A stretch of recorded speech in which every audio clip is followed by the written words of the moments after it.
You have a hernia. Sorry to tell you, bud. Shit. I do feel an enlarged Why prostate. is she in there?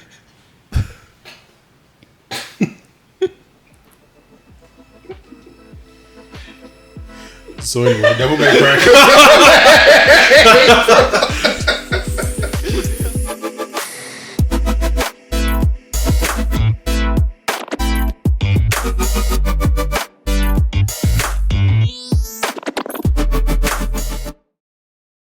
Alright, Lilo and Stitch trailer happened, and honestly, Yeah, I got thoughts. I got thoughts.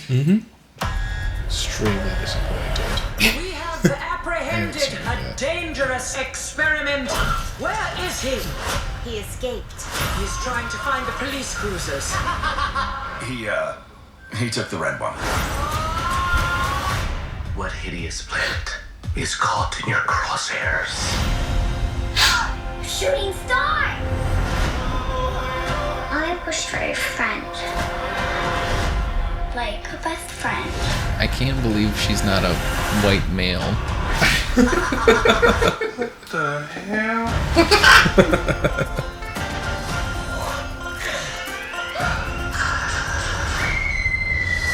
He's so cute and fluffy. He is your responsibility. Got it. We promise. Down from there. Control him. Hey, what are you doing?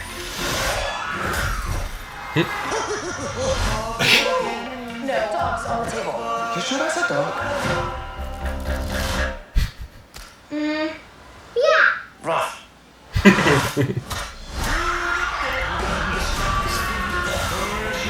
We are not keeping this thing. Ohana means family. Family means nobody gets left behind.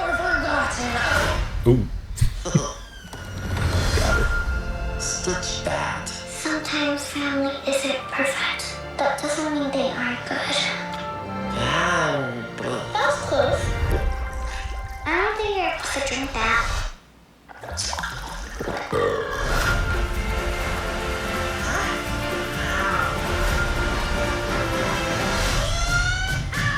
Agent Cobra Bubbles, we have a blue dog to catch. No.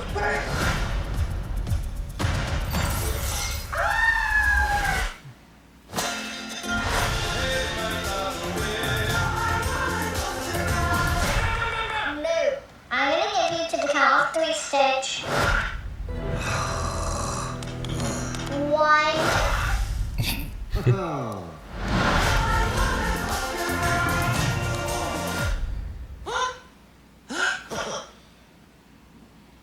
Not a booty. Instantly he becomes R-rated.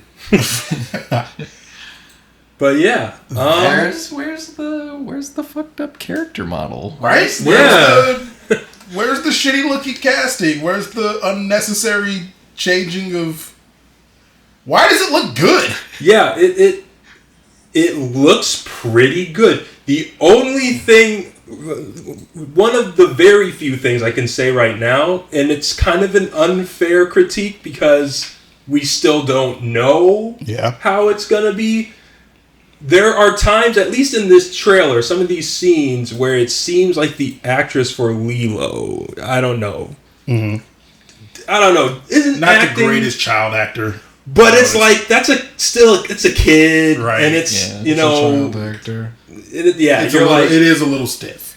Yeah, Oh. you're like, how much can you critique that, especially just from a trailer right now, and especially because it's a kid, you know, like Right. It's hard to have your main character be a 5-year-old and have her both authentic, and it's a lot to ask. yeah. Uh, It looks like a lot of fun though. That's does. really the only thing I can really say. I mean, the model for the one alien looks a little weird at the end, but he does like, look a little funky. it's a bad lighting scenario in that part of the trailer, so maybe it looks better elsewhere. But like, I Right. don't know. It's for what we're shown here. It looks good. It looks good. It does. Like I'm pleasantly surprised how good this movie looks right now. It's taking me back to like not quite Jungle Book, but the way the Jungle Book looked pretty good. Like how Jungle Book was one of the first like It really was the first of the Disney remakes, but The Jungle Book remake was really pretty fucking good. Yeah. Okay, I've heard some people be kind of sad about this guy in his human form. I forget what his name is. I don't remember either, I'll be honest. He was like in the original Lilo was she was a freaking queer icon, like been dragged the whole time. Yeah, he was. He played But a female looking at alien. this specific scene right here, I think he's still very queer coded. I was gonna say Yeah. queer coded drag icon. I think he did a lot of drag in the alien form. I don't know about his human form. That's why people are upset because they gave him a human form, and so he's Oh, because they're giving him a human form. Okay, So instead of doing like the alien I don't remember if weird dress, put a fucking lampshade and a wig on. they're doing the Roger the He's Alien like- thing. He's like he's Jeff now. Yeah. Here's to hoping they'll give him more of that, but we'll see. Yeah, Yeah, because like if he's hitting on this guy right now, Right. and then freaking out, like I'm okay with that. right. Like I was just taking it in a different direction. It's Disney, and they get yelled at a lot for touching on anything like that. So I'm Yeah. very curious to see what they'll do with that, how far they'll reach into that. Not saying they shouldn't. It's just like they've like recently have been like, either careful or going all in. But when they go all in, they get complaints about. Yeah. And like Well, of course, if they do either, they're going to get complaints because people feel different kinds of way about it. Yeah. Right. I just can't get over how good the Stitch model looks. It looks so cute. He looks He so looks cute. exactly how he needs to look for Yes, they did so good with it. They did so good. I am curious. So, having seen this particular alien, we have not seen. So, we saw the Commander Lady, which they look pretty good too. which they did look pretty good. Who all did they show off in this scene? So I think they did show off kind of your main usual. That's the most like just Star Wars looking thing I've ever saw. But that's like what they look like though. But that Which is what they crazy. look Because I'm like, they kind of nailed that though. It's just like just an armadillo. What was the point of that red one line? Like that, they took their time with it. Like it was supposed to fucking kill. They're trying to get the red pillars in. They're trying to get that red pilled audience. Right. So they don't show us. There's a few other ones in the cast that I'm kind of curious what they're going to look like. Like I'm also curious of what like the bounty hunter alien, like the big dude, what he's going to look like. Yeah. I'm really curious what he's going to end up looking like because those are the ones where like if they're going to look good, those are the ones you need to look good because they do have like pretty significant parts. You could look good or scary. Like Right. I don't think there will be an in between. Like they have to. Well, he's look good and scary personally, in my opinion. Guess, yeah. We'll see. It's making me really want to watch Lilo and Stitch again. I have not watched Lilo and Stitch in a long It's time. making me want to watch that. I think that I would probably Keep going, sorry. enjoy it a lot more as an adult now than I did as a kid. Honestly. Yeah. I'm making me want to revisit it. Some of the clips that I've seen online about the original Lilo and Stitch, I'm like, oh yeah, this. I should have laughed way harder when I first saw this movie. I don't know if that's supposed to be the little redhead girl, but if I don't get a fucking scene of Lilo beating the absolute fucking brakes off this little girl, I'm gonna be so disappointed in Disney. Oh yeah, same here. I think there's a whole movement. I need Lilo just hammer fisting this girl. There's a whole movement dedicated to this scene being correct. If you don't see blood, no, maybe no blood. I don't think we saw blood in that. We didn't see blood in that one. I think we saw a missing tooth though. There might have been a missing tooth. Lilo needs to beat the absolute fuck out of this little girl. The same way we needed Marie to get shot. It's a deep primal need. It's like if we don't get this, you have ruined the spirit of the movie. But see, the thing is though, in Sonic 3, she didn't get shot. She did get shot. She got blown up. No, she got implied blown up, and I fucking hate it so goddamn much. We didn't see the bullet go. Yeah, I needed to see it like it straight up go. You wanted. I want a shot where they pull back and it looks like there's just nothing, but then you realize you're looking through the hole. That would have been amazing if they had done that. And she looks up at it, cross-eyed, and then just falls. And then down, shadow. I want the thing that never happened in the fucking games at all. Just like take it, make it so gratuitous. What's that movie where they curve bullets by like... Wanted? There's a scene in the end of that movie where the guy dies and it's just a slow-mo of like a sniper rifle round going straight to his head. That's absolutely what we need from a Maria shot. Just comp it in. Yeah. The Sonic directors are like, we knew what you wanted and we delivered. Holy shit. We want that same treatment for this. Yes. I need to slow motion fist. I just need to see to her face. Right. Slow motion shooting out of the mouth. Spit everywhere. We want to see all that. Honestly, I think if you play it up, that could be a great direction to go with the scene. Just a real slow, just like she's like, it's a child fist. You know, right, this little 5-year-old curl. 5-year-old fist, but also a 5-year-old face. You know? Right. You know, just to really, and especially it would help like really play up to, you know, like how this is like causing stress in the family and making things harder for like with the public sector. Yeah. Anyways. She punches somebody in the she sure fights a little girl in the original movie. Yeah. Okay. And there's a whole scene where Lilo finally snaps at her bully. It's just like, so brutal. Actually, it's a really hilariously brutal scene. Her fist comes down on her face one time in a very like way where you're like, oh yeah, that skull is actually fractured. Actually, like you're not gonna get. I don't think that. Fractured, but it is. I don't know, really crazy. Like, oh my gosh. Oh, did we lose the others? Oh, it's so yeah. Hey, Lilo. Maybe your dog can take a picture of me when I win the competition. How do you know you're gonna win? I think it's pretty well known that I'm the best dancer in the 7-year-old division. Oh, 7. Okay. I think maybe I can win. Hello? You're a stinky dancer, and anything that you come up with is gonna be stinky. Damn. You'll never be like your mom. Never. Damn. Oh shit! I forgot that's why. Yeah. That's okay. Deserved. Oh wait. Oh no! This isn't the one. Is it Did they censor it? No, back up. There was a video that was under this one. Maybe they did with the new release, but like the fish. It's fish. If I can touch tuna, I think this is the crash out. I'm late because I had to go to the store and get peanut butter because all we have is stinking tuna. Lilo, why is this so important? Pudge controls the weather. You're crazy. Oh.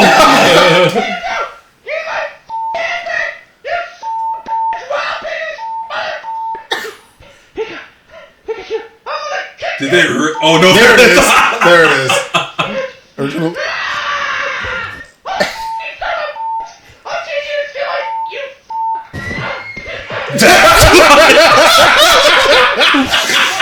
That punch is crazy. That's the one. Just the hammer fist down on the Myrtle's face is so fucking funny. There is a GIF out there that just repeats that punch over and over again. It's one of my most favorite ones. I've never gotten a chance to use it. I encountered your dance GIF out in the wild. That was pretty incredible. Yeah.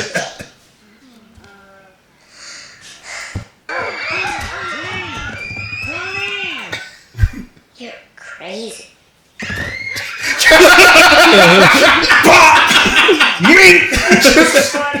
Oh man, if I don't get this in the fucking movie, I'm gonna be so mad. I will walk out of the theater over this. I feel like they can't. They can't. They can't at all. But they should. They need to. But they should. They need You're to. fucking Disney. You can make it happen. Why can't you? What kind of child labor laws do we need to change to include violence? Just fucking sign this petition. Bare knuckle drag down brawl between two 7-year-olds. Let children beat each other up on set for our entertainment. I need sign here. Bald fist 2 nose in that fucking scene. I want it to break. I want. You could get a stunt double. Yeah, easily. Just He just cuts through a whole ass adult dude on the ground and the fist comes down. Just two whole ass adults. Just two full grown ass men, by the way. Just two full grown ass men in the lays, the dress skirts, and the fucking hoop thing. Just fucking dragging out fighting. And one of them just Keanu Reeves. Out of nowhere. Consequences. We have to make this. Oh, absolutely. We have to do this when this movie comes out. I can't believe they didn't cast Lilo as Keanu Reeves. Or Keanu Reeves as Lilo. It was just the most natural production. I don't know what the fuck they're doing. Disney, what the fuck is this culture? Give Keanu the Lilo role. This is an outrage. This is an outrage. What's wrong with you? Oh my fucking goodness! Oh man, it looks good though. I'm excited to see it. I might even go see that one in theaters since I'm not seeing the fucking Minecraft movie. Yeah. There's that one video of the interview with the Lilo actor too. Oh really? Yeah, you posted it too. Did I? I thought you did. I might have. But I don't remember half the shit. We don't have to watch it, but essentially, like, it kind of confirms, like, she has Lilo energy. Like, in the interview. Oh, that's right. Like, she's very upbeat, very, like, Lilo-esque. Yeah. And that's when I'm like, okay, maybe it's just, behind the camera, or, in front of the camera, rather, she's being directed to do things, and it's just a little hard for her. Right. But, like, she definitely has that childlike. Oh, yeah, this is where I got the comment from. I hope they put the scene in where she beats up Myrtle. That's my favorite part. Oh, man. That's like 39 seconds. We'll watch it. Why not? I completely forgot I posted this. How cute you look.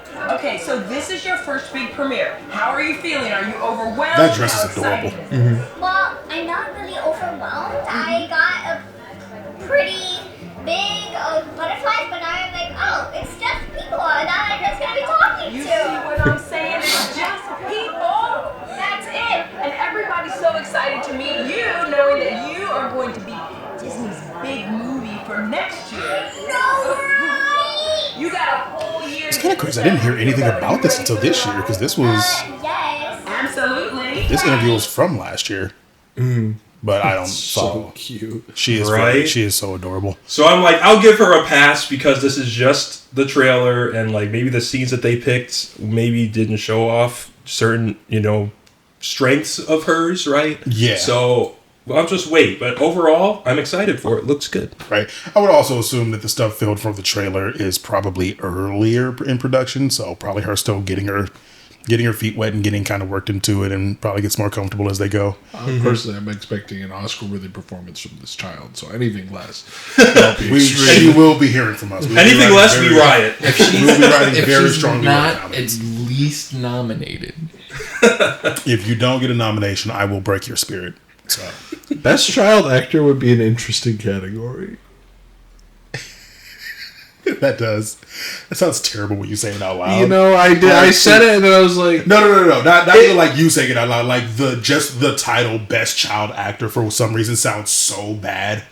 But at the same time, it sounds like something that they already do. It's something I'm kind of shocked if they don't do it. Honestly, Like, they put in the fucking work. Like, we have a category for every other demographic that goes into movies. Best child actor, because Lord knows we need to know which ones are the good ones. They're exploited just as much as the adult actors. Yeah. That's probably the problem with having a... We don't want to have to highlight the exploitation that goes on in Hollywood. Parents are just like, you need to get that Oscar. Oh, fuck yeah. Oh, that would suck. yeah. I take it back. We don't need parents putting that kind of pressure on their kids. Act harder! Ooh, yeah. I said children. I don't. Children. Damn. That's the children of the kill. Speaking of children of the kill, I need to watch a lot of these video game adaptation animes. There's so many of these I need to watch. I know the Castlevania one is really fucking good. It's so fucking I've seen stuff on that. Is it good? I saw the first season. I haven't watched past that, but the first season alone was incredible. And I really want to go back and everything I hear about the second season and like the current season, everyone is fucking... Matt, we were talking about summoning demons earlier, and I asked, like, do you mean the sexy kind? Because apparently everybody wants the lady who has a teeth in every orifice. Like, everybody the vagina dentata. Like, yeah, like everyone really likes her. Have you guys played the games or no? I'm not a big fan of Castlevanias, but yeah. Okay, cool. That's all I need to know. Cool. Like, I'll enjoy it even if I haven't played the game. Oh yeah, almost every one of these adaptations, like, you do not, like, it is going over the story of the games. Like, you don't need to have played the games, especially when we're talking about something like Castlevania, which is a fucking SNES game. That I fuck with some Castlevania likes, like, how fucking dare you? I'm sorry. I'm so sorry. With like Hollow Knight and Blasphemous, but yeah. But Devil May Cry has an official trailer for, I think this is brand new, April 3rd. Yeah, I'm saying I think the series is brand new. I don't think there's like a season 2 or anything. A lot of these, like, sometimes I'm super blind, especially when it comes to Netflix shit. So it'd be like, oh yeah, this is the trailer for season 3, and I'm like, I had no idea 1 and 2 existed. But it looks really fucking good. This, gentleman, is your primary objective. He's a top-level threat. Engage him. Also, it has very heavy, like, Facebook era, MySpace era AMV vibes that I really like. Oh, okay, yeah, that's why. This is my last resort. Supplication.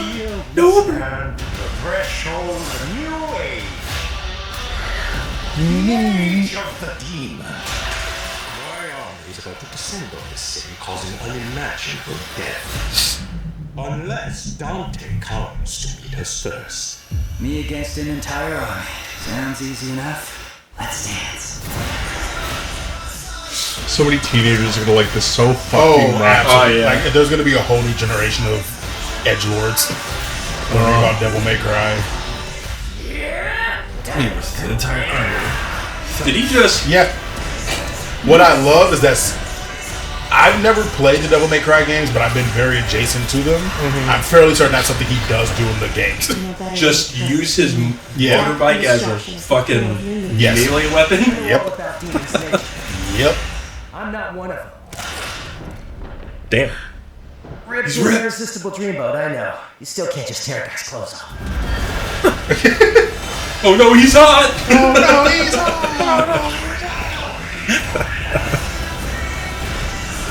All you think is easy is passing.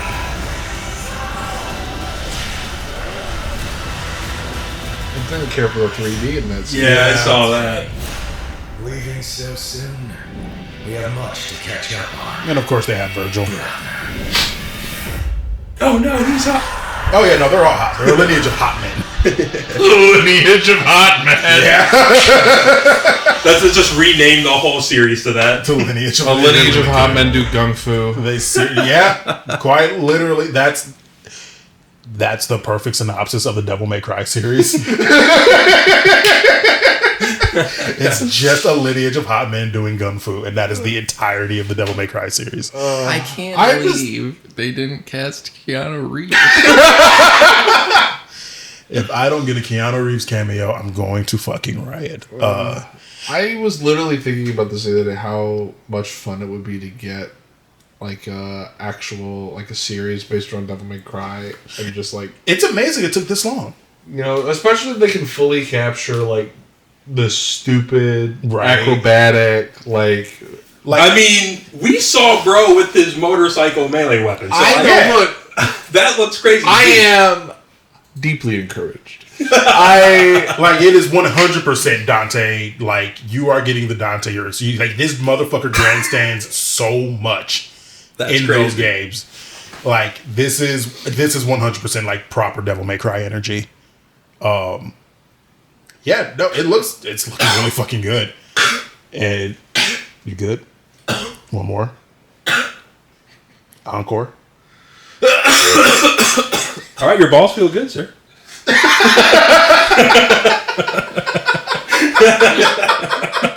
I've never had the doctor say that before.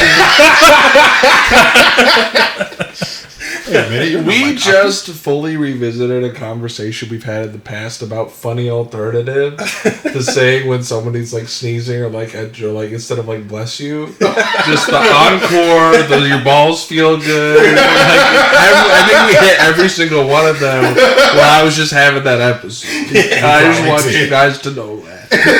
Got you. Oh shit. Yeah, I was literally having a flat like deja vu. I was like, "Wait, this is we've done this before." As if y'all didn't know, we're one trick ponies. You have a hernia. Sorry to tell you, oh but shit! I do feel an enlarged Why prostate. is she in there?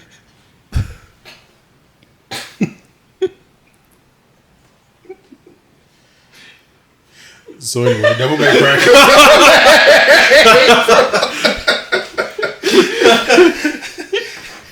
I'm so disappointed because I might be wrong. It's because I feel the only connecting thing there is that hernia starts with her. Yeah. Okay. You got it. All right. So I was properly disappointed for a good reason. I mean, I could have said, "Why is her knee in there?" and it would have made a little more sense, but a little bit. I mean, it makes about as much sense as it started off with. You know. Well, I was gonna say it makes sense to me, but that's not saying that much. Oh no! Oh shit! It was a bad joke. Oh shit! A hernia I can handle. A hernia, no. It's a little gay. A little hernia. That's how the Lord intended it. Devil May Cry coming out April 3rd. I think that's it. Looks really good, and I need to really binge like all of the video game anime Netflix adaptations because they all looked really fucking good. Mm-hmm. I agree. I don't want to give Netflix money though. You can use my parents giving Netflix money. Maybe. I think they've caught on. Not your parents. I think Netflix has caught on. It's always a fucking hassle. Every time I've tried to turn it on, it's been like, hey, we know that you're not in the right location for this account. I just used it last Friday. Did you? Yeah. Yeah, he did without issue. It doesn't. Did you relog in? No. Because remember when I tried to pull up Sister 7? Yeah. It didn't fucking. So it's racist. What did you pull up? I don't know. We watched some weird. What was that one where? Dude, I was so fucking high, and it was 2 weeks ago. I was busy cooking. Love Killer, or I was also listening to an audiobook, and I really didn't care what was going on. That's I right. thought that was on Crunchyroll. No, because it was on Netflix, and it was so bad. Oh, then it must have got fixed then. That's right, because it was Love Killer, and it was the redheaded girl, and it was like, whoa, she's such a fucking nerd. She's so bad at being a woman. All she does is play video games. All she does is play video games, and like she's clearly like very deeply enjoying her life, right? And then they're like, you know what you need? A man. Oh Jesus! And I was like, actually, we don't need to watch this. Just go away. Okay, I didn't realize that was fixed. We have a lot of things we can watch, so we're probably gonna watch through some of that. Watch the next time you go on there. It's gonna be like, it's gonna be like back to this nigger. No, it's like, you're trying to watch. Oh no, fuck you. It's actually bio-locked against you specifically. Yeah. Where it's like you're spending too much time with that Rueben guy. We're sensing darker melanin touching the remote right now, so we're gonna block this account, right? Netflix is actually dog whistling when they say they don't want other people using the account. Yeah, we can tell by the chicken grease on your fingers. There, this is definitely the controller. That's the only sensor it has. Yeah, chicken grease fingers is such a wild. That's the only sensor we need. Yeah, that's what we need. You look like you got chicken grease on your fingers. Oh, speaking of all you need, proper segue. Fuck you. What the fuck is going on? I know, right? That's pretty good. Anime, all you need is kill.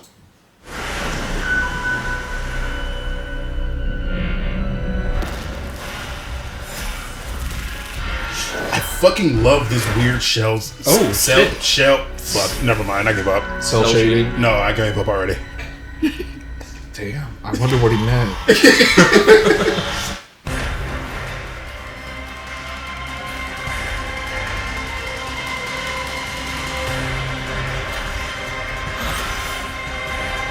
They?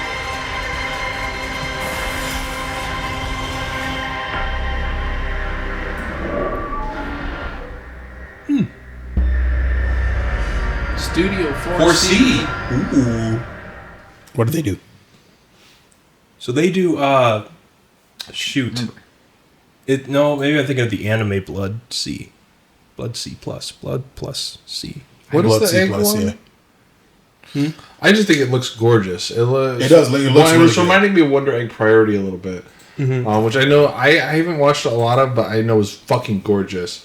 This is. Do you guys remember that one time that Tom Cruise was in a movie? It's called Edge of Tomorrow. No, that's what this is. Oh, I mean, it doesn't surprise me that you remember because it didn't do very well in the US because they called it fucking Edge of Tomorrow. Not All You Need Is Kill, but it was legitimately an adaptation of this. Yes, it was it was an adaptation of. I don't remember if it was of the novel or the manga, but it was an adaptation of a Japanese property called All You Need Is Kill, and this is the manga or the anime adaptation of the. Interesting. Is it a movie or is it a? I think this is a series. Okay. Sure. I just saw it on Facebook today and I was like, that. Not only does it look gorgeous, but like it looks, but it's something that's been adapted like a bunch of different times. Oh, okay. Fuck yeah. So I should. We've been needing a new. So it's like TPA. It's like the material that a lot of other works have referenced that hasn't gotten its own, anime thing. Tom Cruise looks super different in this one.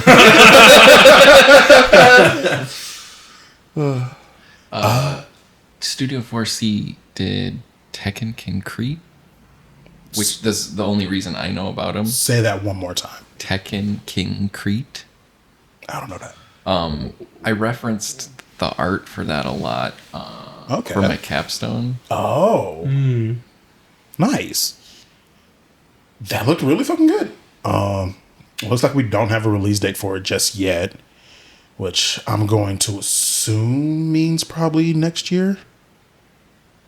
Because this trailer just came out on the 12th. Release date TBA. It could be like late this year. We'll see. Let's see if there's been any update in the last 5 days. So, when you said Tekken Concrete, is it the really interesting looking like Japanese thing, or is it the lion-headed luchador? It's the leopard-headed luchador Japanese thing. Okay, cool. It's not because all I'm really getting is the leopard-headed luchador. Oh, really? And yeah, and I was kind of wondering, did I misspell something? Like, yes, I definitely did.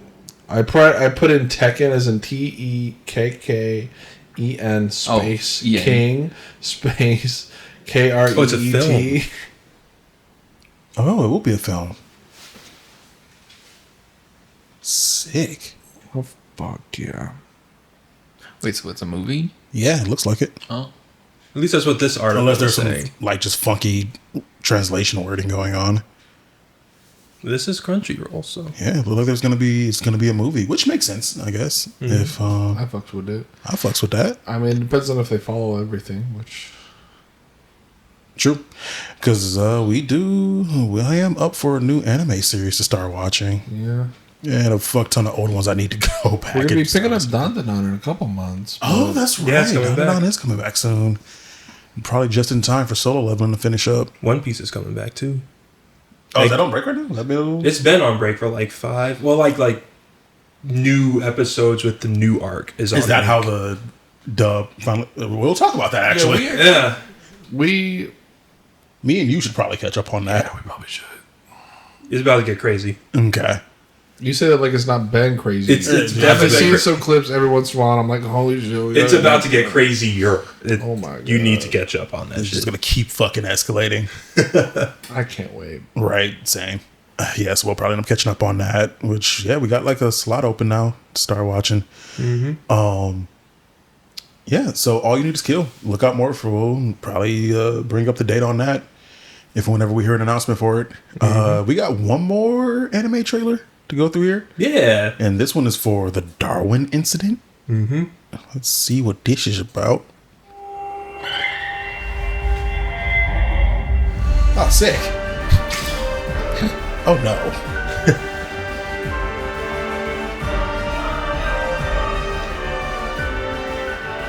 And then he broke her arm. Oh, what the fuck?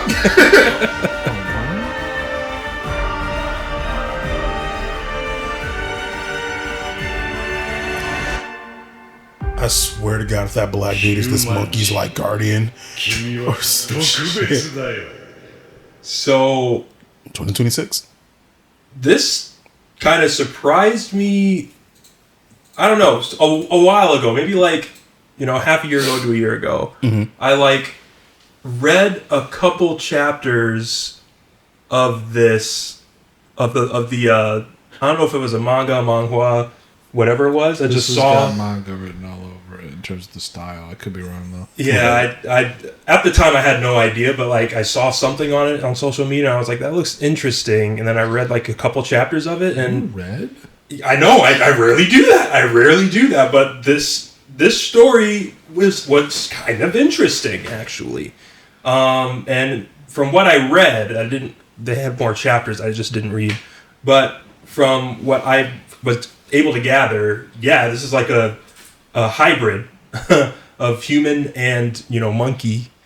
And it can talk and, living out his high school life. And it's both, I guess, depending on which way you look at it, which is the whole dilemma of the story, as you could probably guess. Is it man or is it monkey? Yeah, it's the whole both dilemma. There's this whole like movement of like people who like worship this, character. Don't like that. I don't know. It's interesting. It's interesting. So I was very surprised to see this flashed on my social media that, oh yeah, here's a trailer for the anime coming. I was like, oh snap, okay. Oh yeah. I can't tell you whether it's good yet. I only read a couple chapters. I was interested enough to read those couple chapters, but because I don't read, I stopped. So. See, now you've made the boy feel bad. But I'm excited to watch this. Wait, are you talking to me about making him feel bad? Yeah. Oh, I don't actually care about that. I would have said that anyway, because I rarely do read manga, like the actual pages. I just wait for the anime to come out. Fair. Or I watch other people recap what happened in the last manga chapter. That's what I've been doing with One Piece, essentially. This is what's wrong with America. All right, we don't have any people consuming primary sources anymore. You're not wrong. This looks very interesting. Yeah, it's giving me vibes of something, and I can't place my finger on it. I think that's also why it intrigued me a little bit when I first saw something on it. Right. It's Obama after he's accepted into Gryffindor. Did you notice? No. Is he wearing his tie? Is he wearing a crimson? He left the Republican Party and joined Gryffindor. Oh, what the fuck was Obama ever in the Republican Party? Or the newsflash. What? Oh, you didn't know this whole time? Oh shit! Conspiracy, right? I love how it's just black dude in an anime. Is that Obama? I don't know. It's like the suit. It does, yeah. Very, very. It is also wild to be like black representation. It happens in anime, but it's just very funny that it's happening specifically in an anime about a monkey boy. Mm-hmm. Oh shit! This looks really good. I guess we'll see 2026. This is really early for a. Yeah, I mean the fact. I feel like. Yeah, I mean, again, I think the fact that it's getting an adaptation is pretty sick. Says that it's like at least good enough that a lot of people thought it should. So. Did we watch this whole? Did we hear this thing in? I don't think it said anything. Like any words were No, I'm said. saying, did I play this with audio? Because I feel like I didn't. I think you did. Did I? Mm-hmm. Guys, remember. I don't remember. Oh, because it's all music. There's no like. You played it with audio the first time. I figured. Okay. You didn't play with audio. I've already given up on my socket. It's okay. Cause I know I muted it when I know. Okay. I'm okay. I want to watch that tiger shrimp get fucked up. Oh, I guess the summary there kind of does a pretty good job summarizing it. Damn. No, you did a pretty good job. I don't know how you mean that. What? There's a lot going on around Like- me right now. Like that tiger shrimp is large enough to be a fleshlight, so that's kind of disturbing.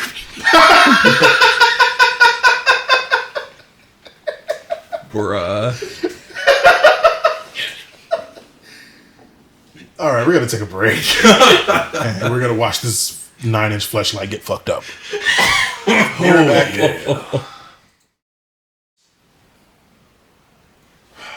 Two quick bits of things I wanted to talk about. I don't really want to talk about the Snow White thing all that much. Disney scaled back the premiere because they were worried about a lot of controversy, and it's not what you think. Because for the most part, there was a perception about the Snow White movie of like, this is so like, don't call it a 1-to-1 recreation given the changes that they made to it. But then there's a much bigger controversy where you have Rachel Ziegler, who's a very pro-Palestine, and Gal Gadot, who I guess has been very pro-Israel. And so that whole controversy got kind of wrapped into it, and so they scaled it back. I think they just did like a very small premiere in the UK. But I guess critics and people who've seen it are having very positive receptions to it. I just happened to see this earlier today. They're like, yeah, the movie's doing pretty good, and Rachel Ziegler is very like, people are saying she was like made for this role. Like, she's a perfect fit for this role. So, which I believe. Okay. Yeah. Gal Gadot being pro-Israel is wild. Sorry. The Israeli being pro-Israel. I mean, it's not surprising if you look at like Wonder Woman 2, which she produced, and like Palestine is like an active enemy. Yeah. And, like, it's just like, well, this is not new. Anyways. Right. Like, it was just more funny that's part of the controversy going on with this. It's not like any of the normal Disney live action controversy and bullshit. Like, is almost certainly, like, people aren't complaining that Snow White is a Colombian South American girl. Like, we have somehow dodged. Well, I'm sure people did, but it's like there's just major complaint. There's just so much more that people saw and felt they needed to complain about. Right. That fact you got like pushed to the back. I'm actually excited about that. I'm happy. I call it progress. There's no intersectionality in xenophobia. Like, the xenophobes can only focus on one complaint at a time. Throw so much in the movie that like. I was talking about like plot and shit like that, not the Palestine and Israeli stuff. Anyways. Oh no, just trust me, I get it. But that was just a fucking small thing. Just because I remember here. I mean, there kind of isn't though. That's like the whole reason that fascism functions. Anyways, then it hyper focuses in on one very specific thing and kind of rails on that. The other thing I wanted to talk about, and I'm not gonna make. We were going real strong with the counter, but I have to bring it up because something really big did happen today. UMG has filed a motion for dismissal of the Drake lawsuits. Officially, and citing all of the things I have said, rap commentators have said, pretty much everybody who like has half a brain has said of they have. I'm not going to go through the whole thing. I'm not even going to bring up the article. Just know in their file to dismiss, they basically brought up the fact that Drake is trying to sue based on a rap battle he willingly participated in, goaded his opponent to respond to. They even brought up Taylor Made and how Drake in Taylor Made literally has a line saying, talk about him liking young girls, that's a gift from me. That is now in official court records. That is now in official court records, as well as basically in the dismissal, the motion for dismissal, they essentially give a play-by-play of the whole like rap beef back and forth with like lyric references to like every song in it, right? And basically, you have now been told by a court of law that you lost the beef. Right.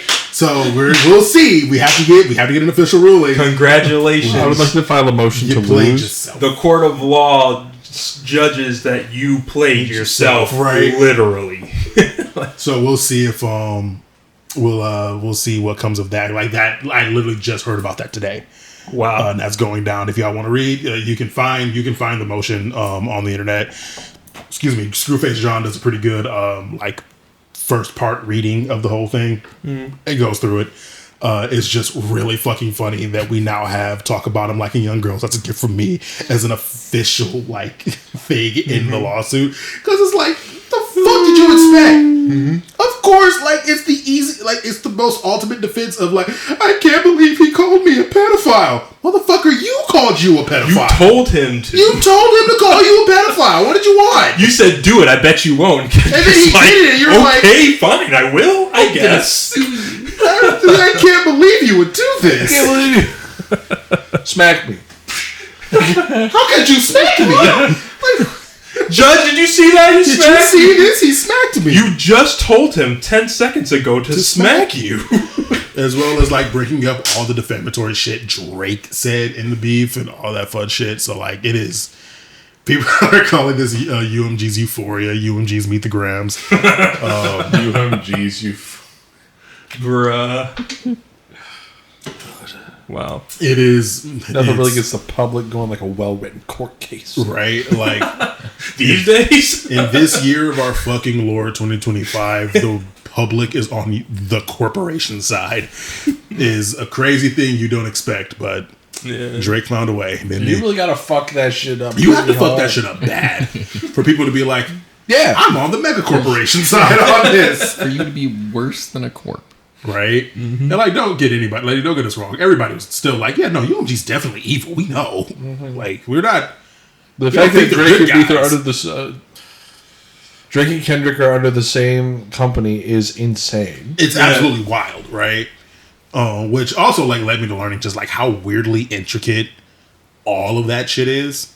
Because like both Kendrick and Drake are like under like 15 levels of like labels, record labels, distribution companies, and like recording houses. It's like he's like Kendrick is under PG Lang, which is like under TDE, which is under Interscope Records, which is under UMG, and it's like holy shit! Like what is the fucking? It's like a pyramid. I mean a water. I mean a step. I mean an inverted. No. Someone say a scheme, but no. Right? No. Like we just keep adding more.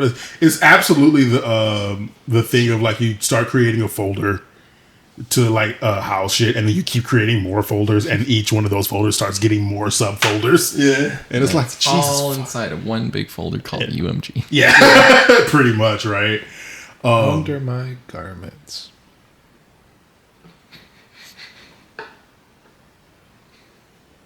Under my undergarments.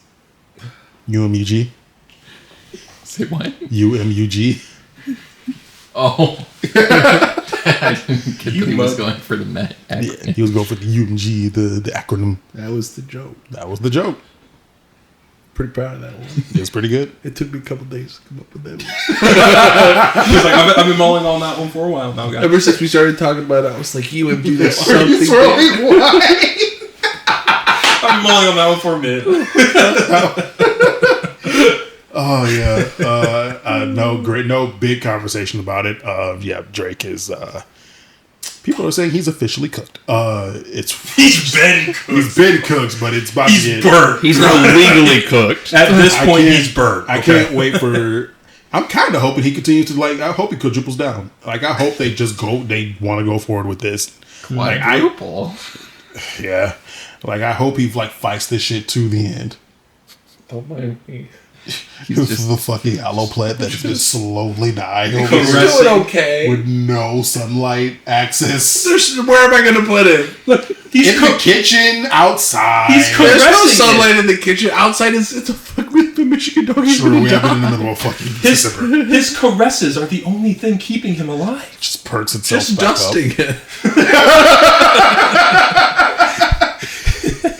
It's the touch of Fluff's loving caress that keeps it going. Speaking of loving caresses keeping things going, I guess the One Piece dub caught up to the sub? Yeah, so One Piece has been on a break over the past like 5 months, 6 months. Mm-hmm. But when I say break, really it means they took a break from Egghead arc. Yeah. And they went to reanimating, kind of like remaking and scrunching together the Fishman Island arc. Oh, really? Yeah. So whereas I don't remember how many episodes the original arc was, but like if it was like 100 episodes or something, the original arc, they basically upped the animation on it. Basically, just reanimated it with new lighting, kind of like similar art style to Wano arc, kind of. It looks better, basically. And scrunched it into like 20 to 25 episodes. So they're abridging it themselves. I was going to say, yeah, it's like a bridge or a kai. Yeah, I'm curious if that's what they're going to use for the Netflix reshooting of it. Because I was going to say, I haven't heard anything about that since we talked about it. It's still going on, still happening. I haven't heard much about that either, but maybe we will soon. It seems weird for that they're going to take some time and do that while Netflix is also doing that. Right. I don't know. The thing is like the Netflix remake is going to be going on while the original is going on still. Like, they're not going to wait for the original to stop. It's going to be happening at the same time. I wonder... It's going to be really interesting. I wonder how this is going to work out. Because, honestly, it kind of, as much as it like is silly and stupid, it kind of makes sense. Because it's been out for so long, and you want to get like a new generation or a new round thing, you can repackage it as a new thing, a new platform, and get different people who otherwise would have been really inaccessible for. Like capitalizing on the live action. Well, that's the other thing. Like, I think this is kind of an interesting time for One Piece because, in about a year, we will probably have the new Netflix, out of the remake of the whole of One Piece in animation form. Right. The original still going in the newer arcs that are going to be animated. Yep. And the second season of the live action all happening at the same time. Like, they're going to be dropping at the same time still. Like, that is a lot of One Piece. It's a lot of One Piece, but like, it's all kind of peak. So like, it's all pretty interesting. But like they went on a break for like 5 or 6 months, reanimated and condensed Fishman Island in those 5-6 months, and they're going to be coming back. I think the beginning or middle of next month in April, with Egghead and continuing forward. But in this 5-6 months, they caught up. The dub caught up to the sub, and the dub has kind of been just dropping like, basically. Drops like 13 to 20 episode drops every few months, essentially. But they've been getting closer and closer as the manga's been taking breaks. Oda's been taking breaks from doing the manga, and the anime's been taking like a week to 2 week breaks here and there, or doing like flashback episodes or like recap episodes or whatever. So it's been giving the dub time to catch up very slowly, really over the past like 2 years, I would say. Okay. Until 3 now, years, according to this. Oh yeah. Okay. Yeah. Let me read this out real quick. Actually, 18 years in the making, the English dub of One Piece has officially caught up to the Japanese version of the main story. It has been one of the biggest honors of my life to spend the last 3 years sailing towards this milestone with everyone. First is one of the 2 ADR directors and the sole series ADR director. I have no idea what ADR is. Art. I think it's the name for the process. I don't remember what the thing is, but I think it's what they're doing. Like audio, dub recording, something like that. Yeah. Okay. Actually, it doesn't say who wrote this. This is the one in the director of the of the dub. I forget the name. There's another article I think I posted under this in the Discord, like another article that explains who it is. I'll look for it. Yeah. Is a sole ADR director for the last year and a half. For 3 years straight, I've had the privilege of working with the cast and crew 5 days a week and witnessing their unbelievable talent and passion firsthand. What this team, past and present, have accomplished together, especially those who have been on board since the very beginning, is nothing short of staggering. It took a grand fleet of nearly 1,500 actors and crew members, stretching across nearly 2 decades, to reach this massive milestone, the largest English dubbing effort in anime history. We can never have made it this far without the unwavering support and patience of the One Piece fan base. Thank you all for being the most loyal crewmates we could ask for, and for inspiring us every day with your love for Oda's legendary story. I couldn't be prouder to be a piece of this historic team effort, and I'm brimming with excitement to be at the helm for the adventures ahead. To laugh till we go. Automated dialogue replacement. Okay. But if you just type in ADR, it comes with alternative dispute resolution. Fair. Yeah, Which I don't think is that works.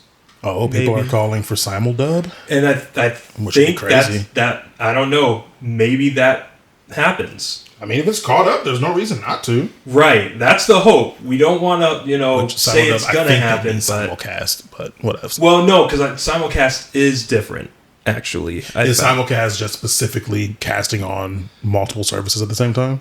So what I found simulcast is that's actually when it's like being premiered like live, like broadcasted live in wherever the native country is of origin or whatever, and put up on streaming services like at the same time. Essentially, apparently that's what it means. Simuldub, I can only assume means dropping it at the same time the original, the original voice cast is drops. Why are you messaging John Cena? Don't worry about that. You can't see him. Yeah, wait, where? It's not John Cena at all, but it does look like him on the glads. So, yeah, that's exciting. As someone who started watching One Piece dubbed all the way up until the point where I couldn't watch dub anymore because they didn't have the episodes released, which was like 400 something, I was like, fuck it, I like the story so much that this will be the first anime that I start watching sub. And it was. And I've been able to watch other anime in sub now because of it. So I am reading more. Except solo leveling. Except, well, yeah, not all. Guys, he's growing as a person. I'm trying. He's really He's a trying. So he's eating his vegetables now. Actually, I am. Are you really? I'm eating more. Yes, I'm eating more. Good. I'm getting more greens. He's drinking water. I am. I actually lost up to like 5-6 pounds in the last couple weeks, so I'm excited about that. Yeah. We're doing shit. We're making moves. We're moving. We're move making. Moving makers. We never brought this up in an episode, but I remember hearing about this. The voice actor for I just had his name in my head. What's his name? Is he a One Piece character? Yep. Main character, one of the main. Mm-hmm. No. Okay, Zoro, Sanji. It's right there. It's on the edge of my fucking head. Female or male? Male. Brooke? Nope. Chop? No, not Chopper. That's Pikachu's voice actor. Frankie. Baby Geezer Chopper. No, the voice actor for Frankie stepped away? Yes. Do we know, are they going to continue on with Frankie as a character? Or? They're continuing, just recasting it. I remember seeing this video weeks ago and just forgot to bring it up. Why? What happened? I think he has some kind of cancer. He's some kind of sickness or disease going on. And I'll say, I believe it was health related is the reason he has to step away. That's what I remembered hearing. I don't remember exactly what it was, but they are probably going to find a new voice. Oh, okay. They don't plan on putting the character away. Like they don't plan to do that at all. Like Old Yeller. Take it out back. Take him out back. On the topic of dubbing, have any of you seen the YouTube channel that there's a guy that redubbed the entire Megamind movie like abridged version or the whole movie? He did the voices for the entire movie in a different language or just like in English. No, dude just redubbed the movie in his own. And he did it in about a year. He would do like a segment every month or like 2 segments a month. Did he keep the same script or did he what? It's a kind of like a... Is it funny or like a project or is it both? Like what's going on? It follows the story basically to the same... how the movie story progresses, but there's a lot of like jokes and like... Okay, he's doing his own riff and a bridge to it. Is it like ghost stories or is it like a bridge? Like what's... What are the vibes? Sounds like Probably an abridged thing. More but abridged, yeah. Is he? So he is cutting up the scenes But to fit it's his. the whole. It's not abridged. It's the whole movie. Okay, so that's a riff. I think that's you call that a riff. Oh yeah. A riff track. Essentially. Okay. No. I think riff tracking is more like commentary over it. No, I think that is riff track. I think, or if I'm thinking of this correctly, I believe it is when you do your own voicing over the scene. It's called essentially a riff track, and if it's 100% the same movie, just his own voicing over it, I believe that is called a riff track. Okay. That's kind of crazy though. Well, is it good? I liked it. I only watched like 1 or 2 segments of it, but it was pretty funny. Nice, Okay, cool. nice. The I've guys- never heard of that. Regles on YouTube. REGGLES. REGGLES. Is that what you said? Yeah. Regals. Okay. Let's check it out. Kazuki Yao, voice actor for One Piece's Frankie, retired due to worsening health issues after a decade of voicing the character. He bid fans a farewell, and they announced Subaru Kimura, known for roles in other anime, as the replacement for voice actor for Frankie. So yeah, just worsening health. Died. That's crazy. It's crazy. Yeah. And I mean, that's the worry right now, kind of in the One Piece fandom, is that like either voice actors or Oda himself are just, slowly, coming down with more and more health issues. Yeah. So, I don't know. Pushback gets writing. There are no Masako X. I say Masako X. That's the YouTube dude who voices Abridged Goku. But Masako, I don't know what her surname is. But the lady who voices Japanese Goku. Like, she's getting older, so I'm kind of curious. Like, all that screaming we heard in Daima and all the other... Oh, but that's just this little, like, 60-something-year-old Japanese lady. That's awesome, though. Right? It's fucking sick. I'm just curious how much longer she can keep that. Right. It's like, I can't imagine that. Well, I mean, that's voice acting in general, too, I wonder. Because it's like, if you, like... Right? When you're younger and you get this role that has the potential to be, like, this, like, icon. Right. Yeah, then it's like, okay, how long are you gonna... voice this character, like, what's that? I mean, eventually they're just gonna fucking cast Crick's Pat. So, like, it doesn't fucking matter. Right. Or like the voice actor for Pikachu, like I think she's still going. Well, yeah, I'm pretty sure she is, but like, I think she's also relatively. I think she's like only in her 40s or some shit. But yeah, like, Pikachu's been retired now. Well, I guess as a character in anime, I don't know. Obviously, there's promotional stuff. I mean, I know the voice actor is still doing Chopper, I guess, Japanese Chopper, so there is that. I can't believe they didn't get Keanu Reeves. Bro, who would he voice? Who would fit him? Everybody, dog. Speaking of people that Keanu Reeves would voice, Sunji Ji-woo. God, he would actually do such a fucking. He would actually probably do that would pretty be pretty good, English. actually. I need to watch an episode of this in English. I actually have not watched any of this in the dub yet, to see what it sounds like. It's pretty good. But Solo Leveling has dethroned One Piece as the most watched anime. Reviewed. Most reviewed anime.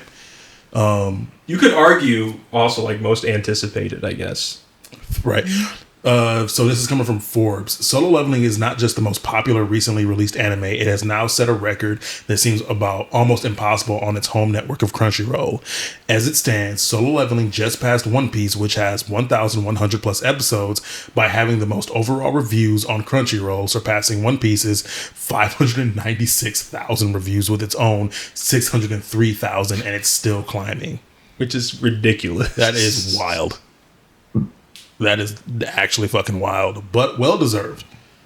Solo Leveling has been a huge force since it dropped. Like, It's just been so good. it's just so good. It has so been. like I shouldn't enjoy like overpowered badass as much as I'm enjoying it, but damn, is he a good overpowered badass? He makes it enjoyable. Well, it could be so bad. It could be so bad, but it's not. But it's not. Like, he's steamrolling everything in the most enjoyable, badass way.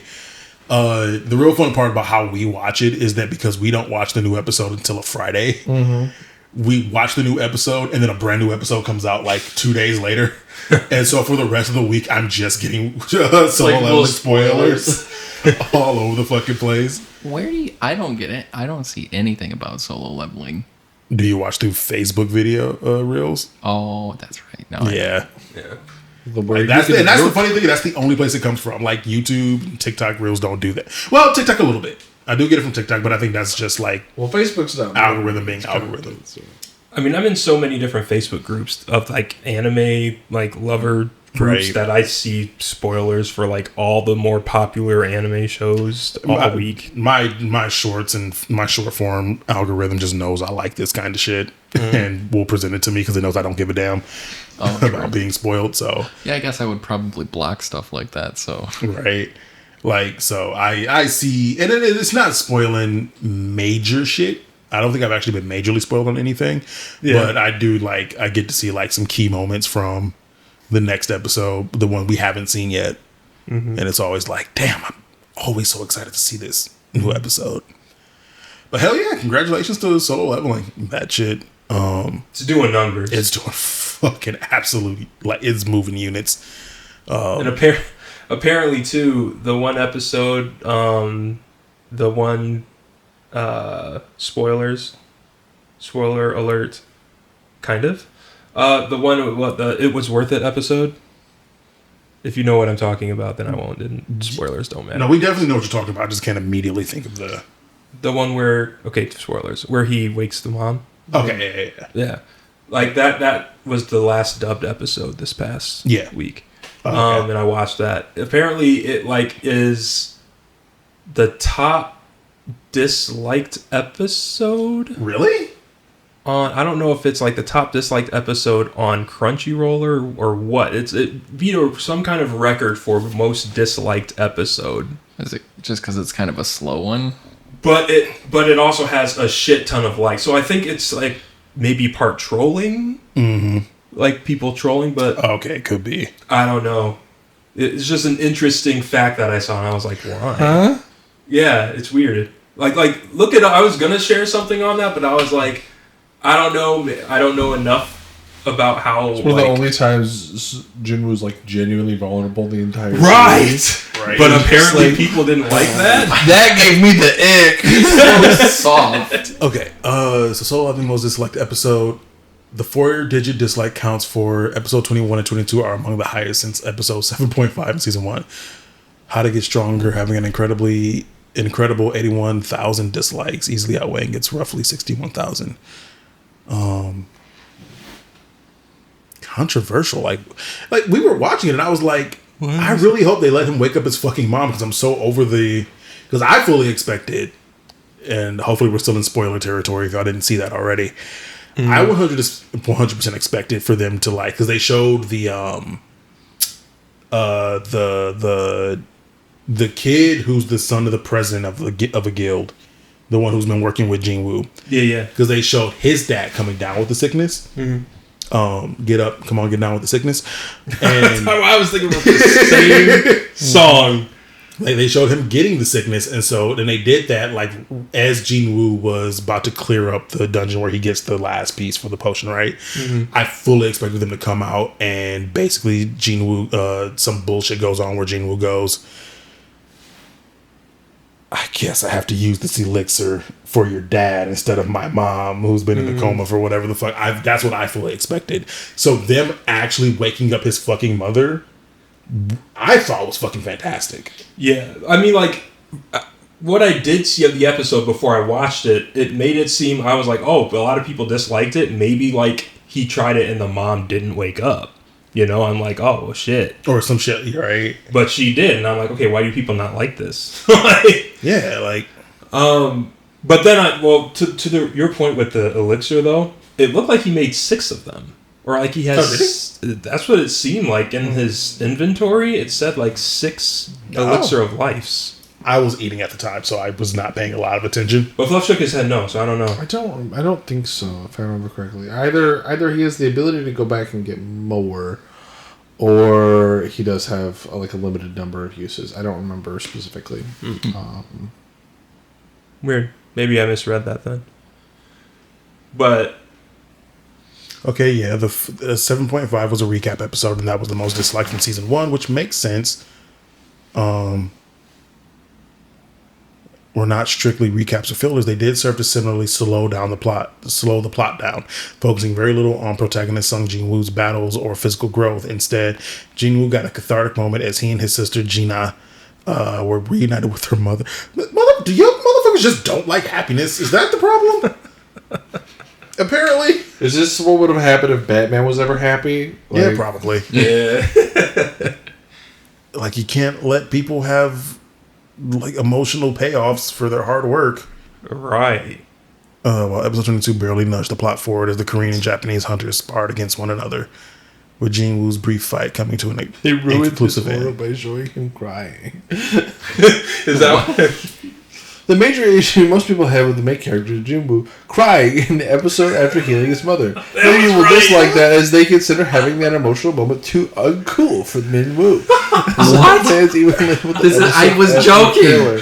I was just, this is not an actual issue. What? It's supposed to be a fucking prank, bro. It's supposed to be a prank. What the shit? I thought we were past the main... Okay. That was the cool thing about it, though. Well, that's how you know that we're not... It's just a reminder that we're not actually. We try to be and we want to be, but we're not actually. No, we're not. We're not past some very basic ass concepts and bullshit. Him crying's the cool part about it, see, because he was being badass cool this whole time, and then the moment when he gets the one thing he wanted this whole time, he breaks down emotionally because who would? That's cool. You're lame. Not you. You probably agree with us. Let us know how you feel in the comments. I can almost guarantee you the same people that left those reviews are the same guys that'll then complain if a girl finds a guy unattractive for crying, and it's you got to pick a fucking side, y'all. You have to pick a goddamn side. That's a really dumb reason to dislike this, but who gives a damn? It's still the hottest anime out there right now. This motherfucker has a dragon at his disposal now. The way that he just spawned that shit above the city and was yeah, I'm going to see my mom now. Just spawns a dragon, stands on it, and just flies to the city. Which also Jin-woo, you just jumped a couple 100 feet into the air. Yeah. You can run at what is essentially faster than light. And does anybody else not see or feel this energy of this dragon shit? Hello? Right. It's also we've established that you can just teleport using your shadow dudes. So he was just doing that for show. Just doing it to ore farm. Just doing it for ore farming, and that's the only reason he did it. But holy shit, I am immensely enjoying this fucking show so much. Solo Leveling and Apothecary Diaries are the highlights of my week right now. There's a new season of that coming up too. Apothecary Diaries? Yeah. Which has been airing for 2 months now? No, isn't there a whole new one? Yeah, season 2 that's currently on running right now. Or is it a movie that I saw being... I don't remember hearing about it. I think it's a movie. Really? I saw an announcement maybe a week ago or something coming soon. Are you looking it up right now? Yeah. Okay. I don't remember hearing about that. When you looked it up with movie, the first thing that came up was the AI complaining about the fact that you just called the TV series a movie. And then it was just IMDb posts for sounds about right. Apothecary Diaries. So I don't think so. Could be a rumor that I saw. I don't know. I see a lot of these from a lot of the groups that I follow. Big posts of 6 or 7. This anime is coming soon. This anime is coming soon. Season 2 of this one. Season 3 of that one. A movie. Of this one being adapted, I don't know. Then maybe there is a season 3 on an image post somewhere, or I've seen got in a wide circulation, but I've seen something where it's season 3 of this anime has been greenlit poster before or something like that. So maybe that's what I saw, right? Which would make sense. I mean, I would hope it gets a season 3. It's been one of my favorites, and it's really good. They're starting to introduce supernatural shit, and I don't know how I feel about that. Characters with supernatural powers? They straight up had a ghost story episode that ends with them possibly having been haunted by a ghost. And I don't know how I feel about that, as the show has kind of very much been a... Do you think they're going to go back and, like, address that, or... I'm hoping so. Like, we'll see. Because they really left that shit like a... Oh, we really just got haunted by a dead lady. I feel like she's going to figure out who the lady is. Right, I hope so. I'm hoping so. If we do that, I'll be cool. If they leave that really as like a... Because there was... Like, Ghost real. They did a ghost thing in the first season with the lady that, like, comes out at night. Mm-hmm. They did, but they made that very clear. It's like... They were much more clear about that being a rumor around the rear palace, in my opinion, rather than, like... The way they did it in this recent episode felt... I don't feel like getting the spoiler territory, but it felt much more like, no, they were just encountering a ghost. And it's going to be real weird. I hope they go back to address that, and they go, like... And Mau Mau figures out something about that, but if not, it's going to be... I'm not going to say I'm going to dislike the direction, but it is going to be a weird direction given how rooted in, like... What's the term? Non-fantasy, how scientific, like rooted in like factual science has been. Yeah, because like the whole plot, factual science. You know, like at least it's sort of been like period science. Yeah. It's been trying to rely on a mixture. I'm not sure entirely whether how rigorously it's based off of the science that was available during that time period, but it at least. Makes an effort. It's based on a reality to the show itself. Like the show has been going out of its way to go like the supernatural and superstitious rumors have a scientific basis. Whether or not that's paralleled in our real world, I don't know. And where what like you said, like it was based on the period of science known at the time. Could be, could not. But they kind of gone out of their way to go like the ghost shit isn't actually ghost shit. To now introduce an episode where there was some ghost shit going on. So we'll see where they go with that. But I feel like regardless, whichever way, I'll probably still enjoy it. We'll see. But those right now have been my two favorite parts of Fridays. Fuck hanging out with people that love me and care about me and good food. Y'all mean nothing to me. Give me my anime. You're secondary for me as well. That's fair. I only show up because you cook. Fair. Just fair. I'm just fucking around. Speaking of things being secondary, a little bit of vindication for me. This is coming from Games Radar. Pokemon Legends ZA's visuals aren't great, says former Nintendo marketing leads, but hope Switch 2 could allow Game Freak to go back to the drawing board and add more detail to future RPGs. And that pretty much kind of what it says on the tin type deal. And this kind of gets into the rant that I went down when we were watching the trailer. Was that last week? 2 weeks ago? No, I think it was last week, yeah. Was it last week? Okay. Pokemon Legends ZA looks good for Game Freak. And the problem with that is that you need that qualifier, that for Game Freak qualifier, because as a game standing against the rest of the landscape, it looks kind of fucking terrible.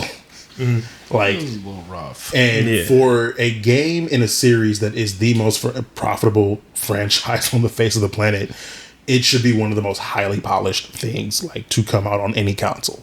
And I get it. The Switch is a weaker version of a console compared to like I'm not expecting PC quality out of the thing, but I'm expecting more than what we've been getting out of Pokemon. It doesn't need to be Horizon Zero Dawn, but it should be. It shouldn't look like it just got ported off the DS. Right. Exactly. And like that's what we're getting out of Game Freak, and it's like I need more. I need more out of y'all, Game Freak. And the hope that the Switch 2 could allow them to go back to the drawing board, I get that. Like I get that idea, but I don't think it's the Switch 2 or I don't think it's more powerful hardware that's the problem. Like we have a more powerful hardware and we are still winding up with something that's subpar.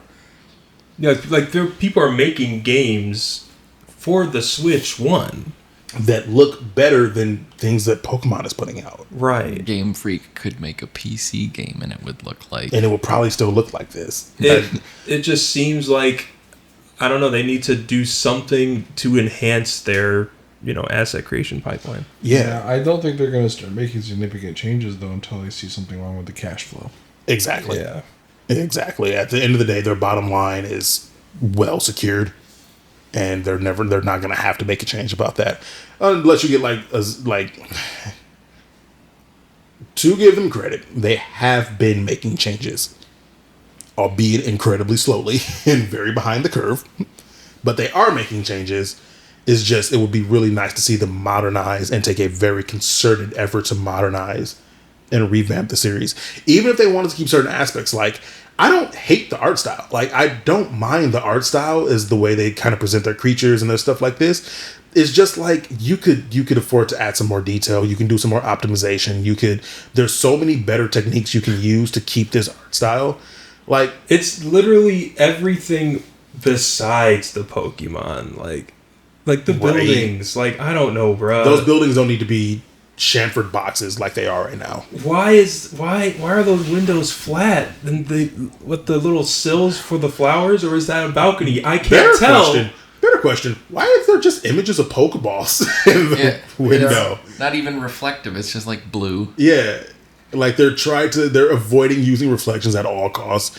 It's like, I need y'all to just get with the fucking program and learn how to use this environment to the, like, fucking Mario is not the most realistic looking thing on the goddamn planet, right? But the world looks fucking amazing. Mm-hmm. Like, it looks so good and it's doing so much within its bounds. Mm-hmm. And that no one's asking for you to make this shit look like Call of Duty or Battlefield or like the most AAA like bullshit ever. I don't think anybody would actually want that cares about the Pokemon series. Because there's people who would be. There's people that want that, but they just want guns on everything, and I don't listen to those people. They want Pat World. They want Pat World, right? It's like, I don't want this to be like every other AAA slot, but I want this to show the profitability that this company has. Like, I want this to reflect being the most profitable franchise on the face of the planet. I don't care that the profit might come from things that are not the game. At the end of the day, Game Freak is still making the fucking profit. Yeah. And it's all built off the back of your games that you're still releasing. Well, you would hope that, the experience and the polish and the quality of what they would produce would reflect the resources that they have access to. Yeah. And it just doesn't feel like that is going on. Yeah. And it's like, I feel like the resources that they need access to is updated processes. Yeah. And that's pretty much what it comes down to. Mm-hmm. It's, they need updated processes, they need consulting, they need a revamp on the team so that a college graduate. Yeah. Like, they just need someone who can understand and guide them through this process and to take a concerted effort to really start using the technology that they're using to its limits and not. Does it actually work? But yes, it does. Yeah. Not that title. Power World has revealed what a Pokemon game should be capable of, which itself is not a great benchmark. Power really is not. Power World looks better in screenshots. It does not run. It did not run as great as it should. Like, the lack of a cohesive design language in Power pissed me off so much. Yeah. Kind of like, not exactly, but like thinking of like Wind Waker. Yeah. It's not like crazy, like high quality, super detailed, but the art direction, but it's so charming, and like the lighting and the color and everything is like, it knew what it wanted to be for for real. And it's crazy because Game Freak is essentially it may as well be it's an in-house second party. It's a second party for Nintendo, but it may as well be a first party at this point. Like, for Nintendo, it's crazy that they're working under Nintendo, which is known for creating stylized games that work really well within their fucking limits and I can stand the test of time. Mm-hmm. And Game Freak, probably one of the biggest draws for Nintendo. I don't know if it's because they're not making use of any Nintendo connection that they might have. I don't know if Nintendo has ever tried to go, step in and do anything, or like you said, if the fact that the bottom line is secured, they're just not going to fuck with it. They could also be learning the wrong lessons for the right people. You know what I mean? Explain. So, like, for instance, if you take a look at I was talking to one of my coworkers today about Nintendo processes for the game development stuff because we're having some issues with the lighting, at work. And he was like, yeah, like most Nintendo games just don't have lighting. Yeah. He's like, they paint everything, right? They take the cost they might be need to put into like an engine, and they put it into their artists, and that saves them on performance, and it makes it a really good looking game. That makes sense. And I never really thought about that. If that's the consultation they're getting from Nintendo, but then they're not just delivering on like a cohesive vision, or they're not spending their poly budget where they should be spending it, or they're missing like details that gives us like this like really well painted facade, but it doesn't actually feel cohesive with the world or connect with the Pokemon. I mean, they could be taking the wrong lessons from those. Oh, okay. Those things. No, 100%. Like it could absolutely be that. I would love to be a fly on the wall. Yeah. With any intercompany talks between Nintendo and Game Freak to just see kind of like, honestly, I'd love to be a fly on the wall just in their design processes to see just kind of how they're approaching this. Because this also doubles in with the. I believe I talked about it last week. If I did not, there's an article from I talked about this where the president or one of the directors or something like that was talking about how they want to keep pushing the Pokemon series forward, and they're constantly striving to do that. And it's like, it doesn't feel like you are. It doesn't feel like you are. It seems like because this is the thing people complain about every time. Is like, yes, am I going to have fun with the game? Of course I am. I'm going to have fun with this Pokemon game. But you should still want to strive. Like you can have. It's crazy to me that it's like, well, the bottom line is secured, and therefore we're not going to push the envelope because we don't have to. When it's like, you're a company, y'all are about making more money and making a profit, right? Do you realize how much more of a profit you can make? You could do something so cool, but you choose not to. But you're choosing not to because like you're doing a good enough, which is a crazy thing for me to be saying. When I want more companies to have a good enough ethos, but it's I guess it's not so much I want a good enough ethos, is that I want them putting their resources into certain aspects. Your game should be fun before it looks good, and then once your game is fun, then you make it look good. And you shouldn't be cutting your corners in certain areas for other factors, or because like I don't see a good reason why you're cutting corners in the visuals department. Well, is that like sex and marriage?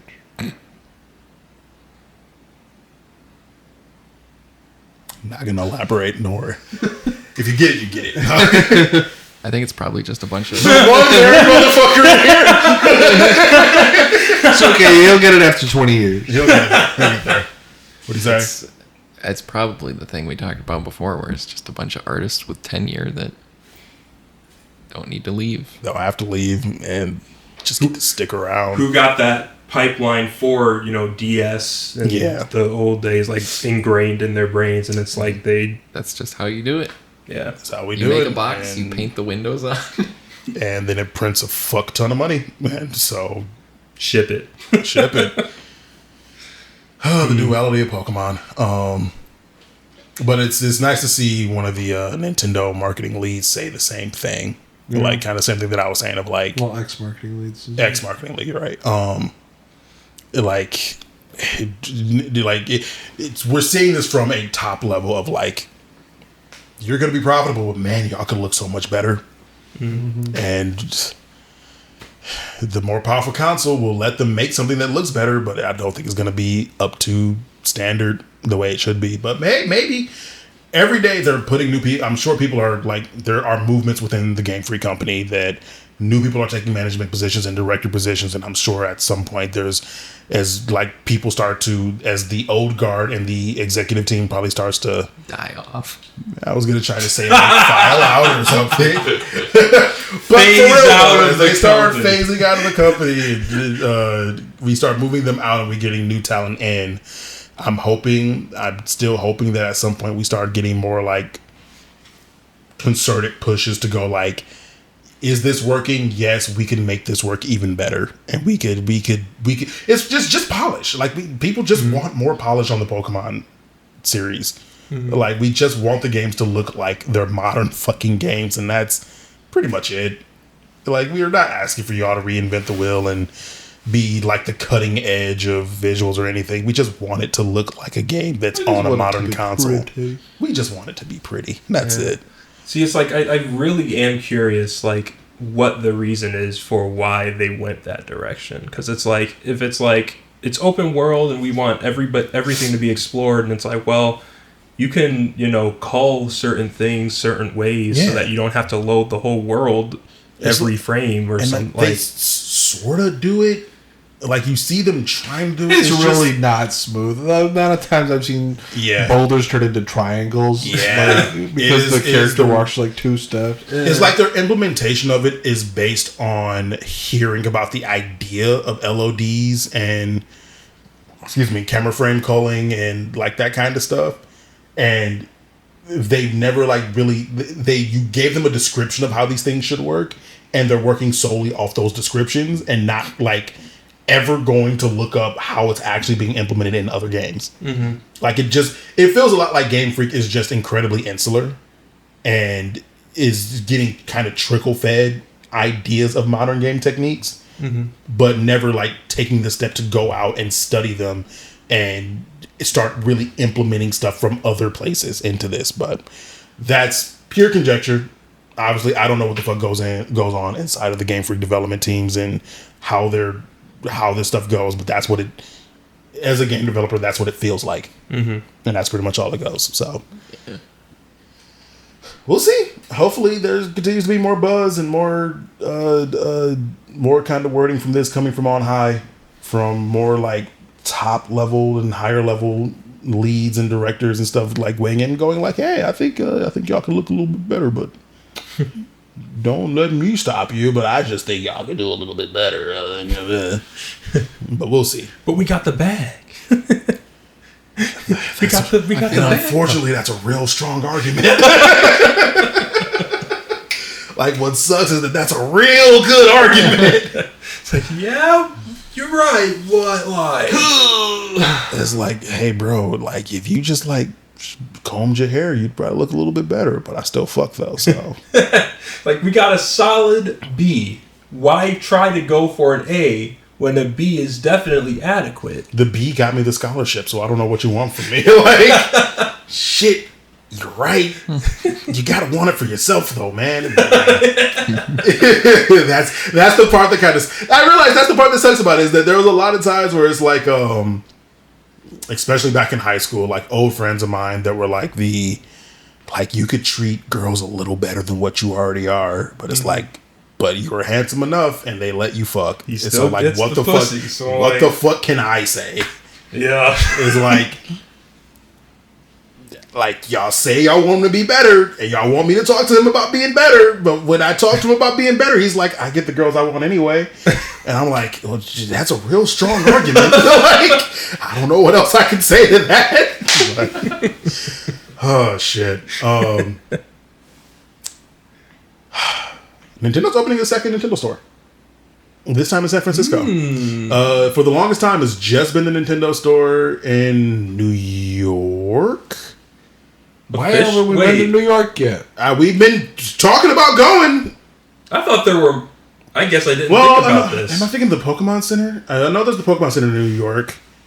I want to say there's only been the Nintendo store in New York. I wouldn't be surprised. I guess I just haven't thought about this enough to be like, 'cause I just assumed that there were more Nintendo stores, like maybe not, out on every corner, but like maybe at least 5 or 6 in the country. Yeah, no, this is one of the reasons I want to go to New York, is for both the Pokemon Center and the Nintendo. Actually, no, I think Pokemon Center is Japan only, but the Nintendo store in New York, Rockefeller Plaza, New York.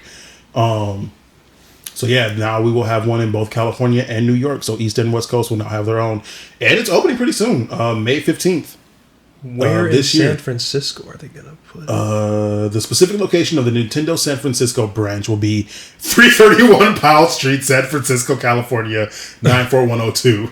So if you want to know, that's where it's gonna be. I mean, I guess the main reason why I asked that is it's funny that they have that right there. Right? Is it gonna be close to like the? I'm just like, San Francisco's packed already, bro. Like, yeah, it's packed, but you like where? I mean, this could be right up in there on the little island. Where is it going? Hey, I mean, that's right. That's within walking distance of GDC. Oh, really? Yeah, GDC's at Moscow Center right there. Okay, yeah, that's fun. Man, I really wish I was able to go to GDC. That's this actually week. no. I'm kind of glad I did. We would be there right now. That's we be there right now. Yeah, I got 2 coworkers who are there right now. So the way the rotation works, I might be going next year, but we'll see. Nice. I should have applied to be a CA. Right. I'm kind of glad I didn't go this year since this will be opening up. Because if I go next year, I can get paid for, and yeah, check it out. Yeah, and get to go just check it out in my off time. We'll see though. So yeah, no, that's kind of sick. We have another Nintendo store opening up. Like I said, one of the reasons I've been really wanting to go to New York. Actually, probably the sole reason I want to go to New York is for the Nintendo store, and that's pretty much it. I'm sure there's other cool shit to do in New York, but no. Me and some friends my disc golf friends. We're planning a trip to Maryland, not New York, Maryland, but. We might be stopping through because I know we're gonna try to swing get some crab cakes for me, baby. I know we want to swing a trip during the drive a day trip over to Niagara Falls because we will be going to the Canada border. So we want to. I think the route he was telling us to take would technically go past Niagara Falls. I'm not gonna give all this in. Whatever. So we're gonna try to swing over to Niagara Falls. I realized I was like, man, this is so unimportant and also probably more personal, but we're making a trip from Michigan to Maryland. If you can fucking dox me from that, you know what? You're probably fucked anyway. I'm probably fucked. I'm pretty sure we've talked literally about the street more. That. I bleeped that out. Oh, did you? I was like, I went through the effort to remove that out. Okay. But I don't know how close I'd be. But also, New York is not. I think, actually, I say that this part of New York is not that close. Buffalo, New York is relatively close as like the drive goes. I don't know. Maybe we'll do a weekend trip. Maybe I'll convince you motherfuckers to pay for a weekend trip to go. I mean, I got on the edge of New York. That's right. You did go out there. Saw the statue, but that was because I was in New Jersey. Yeah. Yeah. Fuck off, both of you. But yeah, sick. Another Nintendo store coming to San Francisco, right over by where GDC happened. So that's another.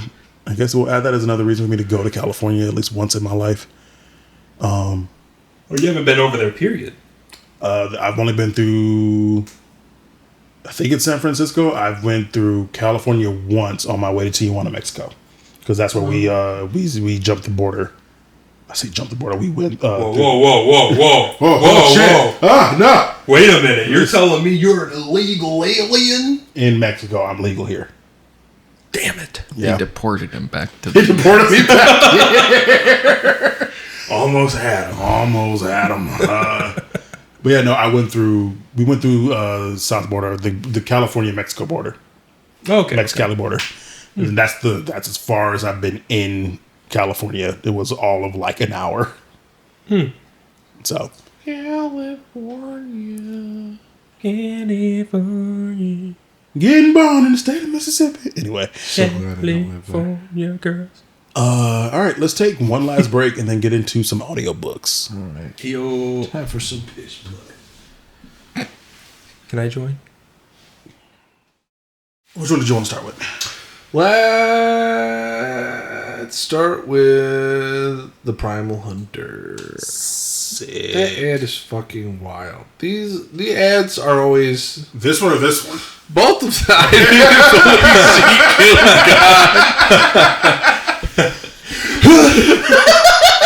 Zero hesitation. I feel like that deserves a click. Just for being fair enough. Well, the thing is that's a meme template. Usually there's like another button, and it's like trying to decide between the two. But no, there's just no other button. That's the only button, and you're slapping that as fast as you can.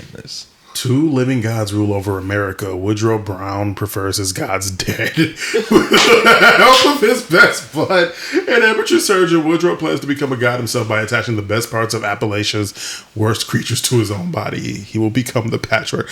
That sounds kind of dope. Honestly, this sounds kind of crazy, and I'm gonna need you to. That's definitely AI. This is for sure. Oh, most def. Anywho. You know, but if it is just an old ass fucking Appalachian man attaching shit to his body to kill God, you know, right? Cryptid progression fantasy, competent to OPS. It could be kind of like, I feel like this would be kind of sick. Fucking kills Mothman and straps where are those two legs in the middle coming from, though? I mean, where do they come from on the what's it called, man? Oh, the it's based on the those are his those are his glute boots. Yeah, glute boots. Bruh. He worked his glutes so hard they turned into legs. Yeah, it talked about like OP villains and right, competent to OP MC. Hey, let's Commodores force Fluffy to read that and or listen to it, and then report it back to us so that we can see how cool it is. Okay. But speaking of cool shit, I read the latest book from the Primal Hunter, or to be specific, it's book 11. I don't know if there's been another one published since then, but I listened to the audiobook version of book 11. Sick. In case you needed a refresher on what the Primal Hunter's about, could we just go over this? Sure. Could. On just another normal Monday, the world changed. The universe had reached a threshold humanity didn't even know existed, and it was time to finally be integrated into the vast multiverse. A world where power is the only thing that one can truly rely on. Jake, a seemingly average office worker, finds himself thrust into this new world, into a tutorial filled with dangers and opportunities. In a world that should breed fear and concern, an environment that makes his fellow co-workers falter, Jake instead finds himself thriving. Perhaps Jake was born for this kind of world to begin with. He's a punch boy that really likes the punching. Well, he's an arrow boy. He really likes the arrows. Oh, sorry, he's an arrow boy who really likes the arrows. He's so different because he's got arrows. He's Katniss. You know, a lot of people weren't very happy with the last book in the arc because they thought it was a little bit boring. Mm-hmm. You know, I think they're not wrong. I still enjoyed it quite a bit. And this book is a continuation of I forget what it's called. I should have notes. Was this the last book where you mentioned something about it's like more politics stuff? No, the Primal Hunter is pretty politics light. There's like shit going on, and there's like machinations of some characters in the background. But most of what our main character deals with is not political at all. He's either showing up for somebody else's game to play whatever role they want him to, or he's off shooting shit because he knows where his strengths are, and his strengths are not in machinations. And he's like, that's not what I'm gonna do. To the point where like he leaves any governance of territories he controls pretty much wholesale to other people that he can trust. He's like, that's not my business. I'm gonna go fight some shit. That's fair. Mm-hmm. And so, yeah, that's one of the things I really appreciate about this. When I came back into this book, it was the first time I think I've listened to a synopsis that a book has provided. Mm-hmm. And I really should have been listening to them this whole time. Listening to the author do this, write a synopsis about his own book while commenting on other people, like of the opinions that people have had about his last book, and also just like talking about. At one point, he was like, "Well, if this synopsis wasn't enough for you, I wrote another synopsis. It was called Book 10 of the Primal Hunter." How long are the synopses? It was like 5-10 minutes. Okay, it was probably shorter. It was probably on the shorter end. It was like 5 minutes, but it was really fun, and it really got me back into the Primal Hunter. And jumping between this and something like Defiance of the Fall, it really made me realize just how much the Primal Hunter is really just a guy writing a fun story about a character he's really passionate about. Mm-hmm. He's really just writing his OC in this lit RPG universe, but he does it in such a way that it's not awful. And then it's actually... What? He's not a Gary Stew. It's not a Gary Stew. It's a really fun adventure that is going on. There are stakes. There's plot, lore, and it, because the Primal Hunter was probably the book series that got me started on listening to the lit RPG stuff like I am right now. Right? I enjoyed this series a lot, and so I started just kind of cycling through and taking chances on series that I normally wouldn't, because I took a chance on this series and it really paid off for me. And so I was surprised when I haven't seen it in a lot of seen it higher in a lot of lists. Okay. Right. When I've gone out and seen like what else I should seek out or see what else is good out there. Usually it's in the also ran kind of sections where people are like, oh, this is also pretty good. And it kind of reminded me why that now coming back to it with this book, I kind of realized why that's the case. Is because it's no literary masterpiece. Whereas Defiance of the Fall, I've heard about a concept in book writing where they'll take a writer and they'll be like, hey, we like your writing. There's this hole in the market. We want you to write for it. Fair. Right? It feels like they took someone who was a really well-developed professional writer and then sat them on top of a lit RPG series and said, make the best lit RPG series you can. And they did a pretty damn good job with it. And somebody read that and was like, I really fucking like that. I kind of want to do something like that. And that's what the Primal Hunter is. Okay. And give me 1 second. Sorry. I need to remember the name of the dungeon that they're in right now. Nevermore. Run by the Worm God. Fucking Edgar Allan Poe, Jesus. It's like a cosmic dungeon that you can only. It's a very classic structured trope where it's like a power limited trial where only people under a certain point can participate in it, and we got through like the first half, then they do a time skip, and we started to get into some of the challenge dungeons. My only real complaint from this book would be that I wish it was a little bit longer. We got through 4 of the 5 challenge dungeons, and then they cut us off right before we started the 5th challenge dungeon. Damn. I was kind of like, well, this feels like it could have been, a really good stopping point if we get to finish all of them. But that's never been a strength of these books, is like starting and ending in a place where you would expect. Because the arcs in the Primal Hunter are very. There's not like fallout. End of the arc, it's a lot more gradual transition between them. And so we cover the first challenge dungeon, which is the Coliseum of Mortals. So it strips back all of your powers. You don't even get to regain your powers over the period of the trial. Basically, if you were a level 0 human, how would you do? Okay. There are some things you get access to, things like he still has his bloodline, things that like break the rules of the system. Of course.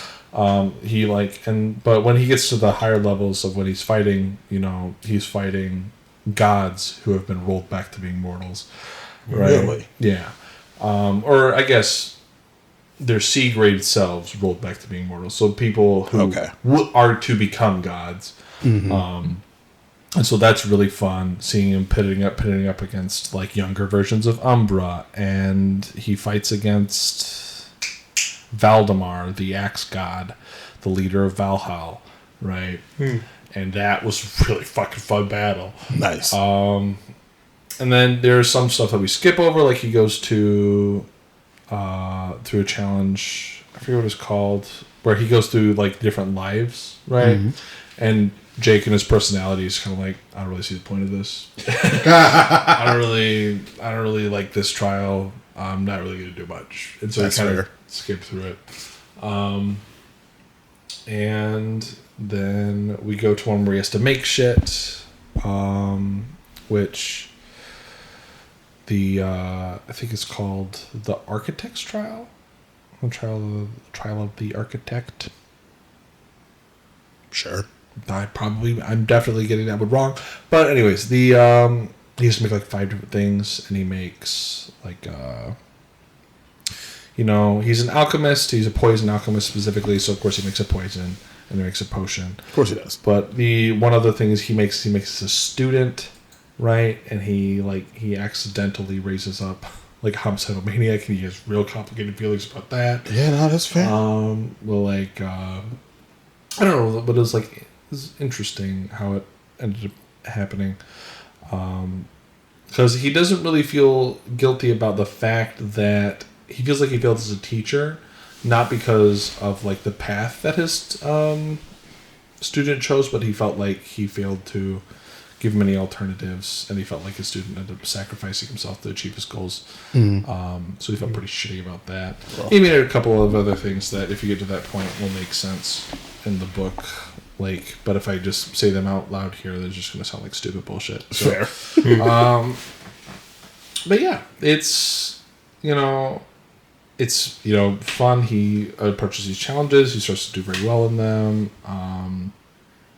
It's starting to lose a little bit of the narrative tension because part of the point of this is we're going up against our presumed big bad at this point, who is also competing in this trial dungeon, right?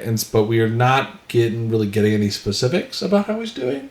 We're getting things like he's performing as expected, or like we're implied that he's probably doing very well, or like one of the characters, the judge at one point says that they feel very for the judge, which is a manifestation of the Dungeon of Nevermore, makes a comment at one point to themselves about how they're pissed about how that character got their admittedly high score or something like that, which is like, okay, but like, how do they do? Right, because the sudden movement made me jump, and I'm so upset with myself. Jumpy. And so it's unclear whether or not today. They're withholding that information so they can be like, damn, Jake fucking slammed this guy, or if they're trying to like build some subtle narrative tension in the background, so he's going to make a final push. So I feel like that could be handled a little bit better, and that's more, I think, within the context of like a book structure than it is with something like Royal Road, where you have your infinite chapters, right? Because now there's going to be a couple months where we're not really hearing anything. So yeah, overall, I think I really enjoyed it. I would continue to give the series around a 7 out of 10, to possibly an 8. At certain points, it hits a sweet spot where it's engaging, but not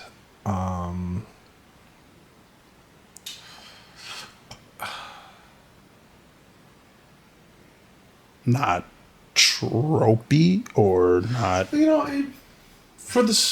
Now that I'm a little bit more familiar with lit RPGs in general, I'd say that it's tropey enough. But it has so the conflicts inside, there's tension, there's enough to keep you engaged, but you're not gonna like be like gripping the edge of your seat most of the time. Oh, okay. You're just gonna be like heavy. It's like going on the lazy river rather than going on the biggest water slide at the park. Okay. Right? Like, it's still fucking great. Right. You're having a great time. Maybe you got some drinks. Right. You're there with your friends. You're really enjoying it. We should go to Great Wolf Lodge. I was thinking about that. And it's the Apothecary Diaries to the normal solo leveling. Yeah. Yeah. And something I really appreciate about this world is they name some of the weird bullshit that happens in other lit RPGs. Oh, really? Yeah. Like the idea that your actions affect the way that the system interacts with you. Right. Like, in Defiance of the Fall, right, our main character gets a rare class the first time they're doing stuff because they're killing shit. And then when they unlock their second half, they get an epic class because they've done, more. Right. they name that in this. They call it records. They address how it's very nebulous. It's not really easy to measure, but everybody has it, and it kind of determines how far you can go on this path of like cultivation or like power gathering. Is how is like when you kill something 60 levels above you, that gets you a lot more records. When you interact with a god, right, and you become their chosen or something like that, that gets you a lot more records, right? The idea of like this sort of like nebulous like record of your actions that also like ripples through and affects your potential. And then they're kind of hand wavy with some stuff, but I think that usually that's like to the benefit of the story rather than to the detriment. And regardless of that, they're very consistent with what these things are and how they work within the universe, which I also really appreciate. Nice. And it ends veneer. I was going to call it a veneer, but it adds like I would say more like a foundation, like a really solid foundation to this like fun adventure that this guy wants to tell about his, cool archer dude running around the universe, kicking ass. Right. Yeah. Now, you mentioned a couple times, you keep drawing parallels to Defiance of the Fall. And how far are you in this now? Because have you been keeping up with Defiance of the Fall? I'm currently in the 8th book, I believe. Okay. 8th book of Defiance of the Fall. And one of the reasons why I am drawing parallels is because the universes that they exist in are extremely similar. Right? They have this expansive multiverse dominated by a system. There are high echelons of power. The Defiance of the Fall doesn't necessarily have the concept of gods, right? But there's like this cosmic system entity, and then the expansiveness of the universe. They're both very similar in those regards. Where they differ is in Defiance of the Fall, the system is actively and aggressive. Right. Their explanation for that's something I also really appreciate about Defiance of the Fall is they have a backstory for the system. Right. They have a backstory for it, where it is like eons ago. Some super powerful cultivator wanted a training system for their people, and they took that and they made it and they attached it to the Heavenly Tao, right? And so basically they integrated this system that's supposed to create cultivators and be like an equalizer, and they attach it to the Heavenly Tao. And it ends up being this, like, sucking up all of the energy in existence in order to power itself. Of course. So for like millions of years, cultivation does not exist until the system is fully developed, and then it returns with a vengeance and is basically a force of chaos and sending conflict constantly in order to nurture elites. Right. And it... I really like it. It's really cool because often you have this contrast between an unfeeling system or like something that's actively aggressive or like monsters that take advantage of the system. Like, it depends on what your metaphor for like power is. But it's at least it integrates the idea of a system very neatly in a Western understanding of cultivation fantasy. And it is really fun in terms of like the setting. And then I wanted to there's lately in a couple of the books there have been some things that bugged me a little bit that I wanted to touch on. We're going to get to some spoiler territory over them. Alrighty. I heard, man. Spoilers incoming in 3, 2, 1. So like there have been some the more I've been reading this book, the more I realize that it's falling into one of the like tropes where most of the women in the story just exist to either be objects of, with the exception of maybe like his sister, right, exist to be like objects of sexual desire or foils to motivate. Yeah. Like to the point where the author I don't feel like knows how to resolve this fact about the universe as well. Like, It just starts with just... Anyway, sorry. I was about to... No, you're fine. What were you going to say? I was going to say, just write a better female. That's not a thing you have to resolve. You just start writing better females. But that's the other thing. I think they succeed in creating very interesting female characters, but then that female character is instantly hitting on our main character, and you're like, okay. Just stop doing that. It's a pretty simple thing. Gotta do that. But the... Okay, well, we'll talk about this later. But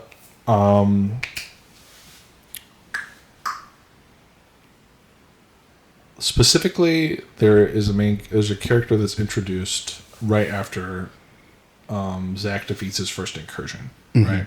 Their name's like Alea.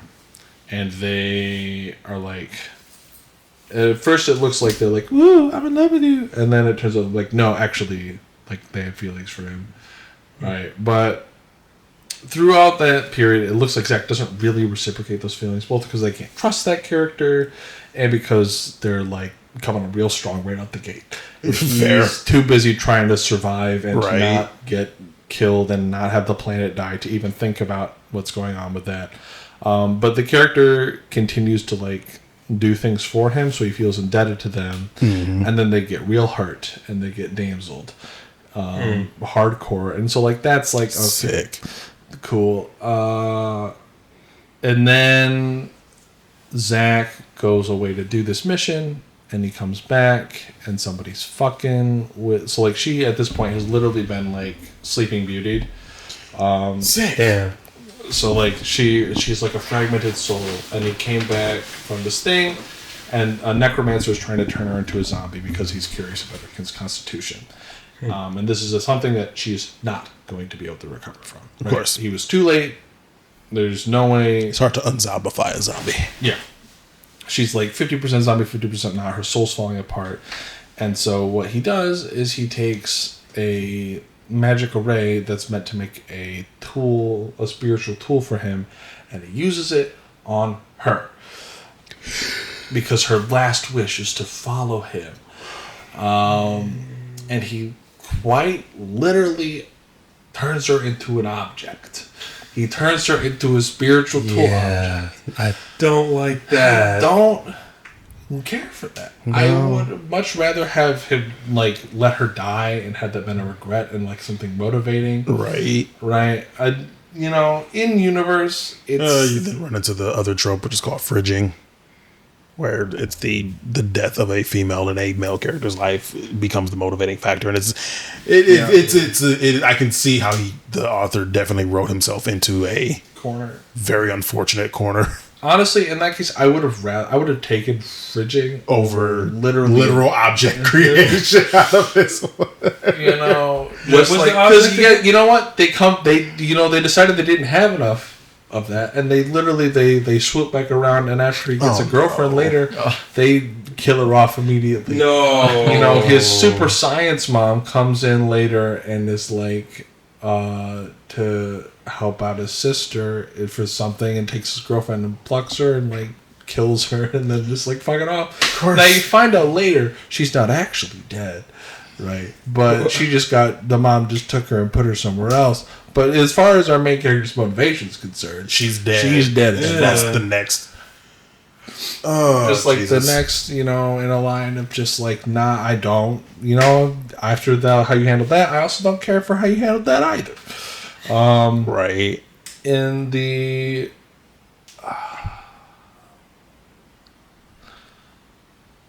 and so like both of those situations, I was like, I don't really care for that. And then the next time we're interacting with a strong female character, it's like this like zombie girl, and then at first I thought that so being a zombie is not really much of a consequence. She's already dead. Well, okay, so she's undead. There's like a okay, so they're pulling from multiple places fiction in order to create a landscape where there's like an undead empire, right? Right. So I want you to think about like there's liches, right? There's other undead races. There's intelligent undead. There's undead that are basically they're indistinguishable because they're not like literally dead. Their body just runs off of what we would recognize as death energy. Okay. Right. Just like our bodies would run off of life energy, their bodies run off death. Oh, energy. interesting. Okay. And so most undead, when they're newly created, are mindless zombies. But they can either develop sapience or you can initiate sapience in them. There's a bunch of different things that can happen. And of course, our special chosen boy has a special chosen zombie side. That's right. Yeah. And so he's got his like core that allows him to turn into an intelligent zombie. And of course, it's a like royal lineage of zombie, right? Of course. And so he makes a connection with another person from this, and so they end up going on like an adventure together. And at first, it seems like they're going to. I really like. I forget what her name. I think it's Kathea. I really liked Kathea. Really like Kathea's character. She's intelligent. She's shrewd. She cares about her family and her clan, but she's not like too trusting. Mm-hmm. She cares about her people. She's ruthless and decisive. I think she's a really cool character. It bugs me, kind of like the whiplash they give us with these female characters, where they also then don't seem to have any sense of like boundaries and are like, in fiction it's displayed as like they're trying to get a rise out of our main character to get information or something like that. Oh yeah. But like, the flirting doesn't make sense for the situation. Have you no sense of decorum, madam? I don't know. At least it kind of bugs me, especially with how they handle their We're inserting our fucking femme fatale love interest of the book. It feels like it's I don't know, like how long are these characters lasting? Are they like introduced in the book and killed by the end, or? Well, she was introduced quite a few books ago, right? Okay. With like when he left and came back, and what's her face was like fucked up and dying. Mm-hmm. He left to the place where he met this zombie girl. It's like it's another one. It's the tower. It's a power limited trial where he's going through something. In line with the trope that we're seeing in like Primal Hunter. He catches her attention because he has a relationship with her ancestor. Right. And so she's only ever seeks him out because she's looking for something with her clan. Mm-hmm. And then she also gives him a teleport token so that he can like connect with them later. Anyways, it's not the worst. The other half of it is I think the author is trying to write.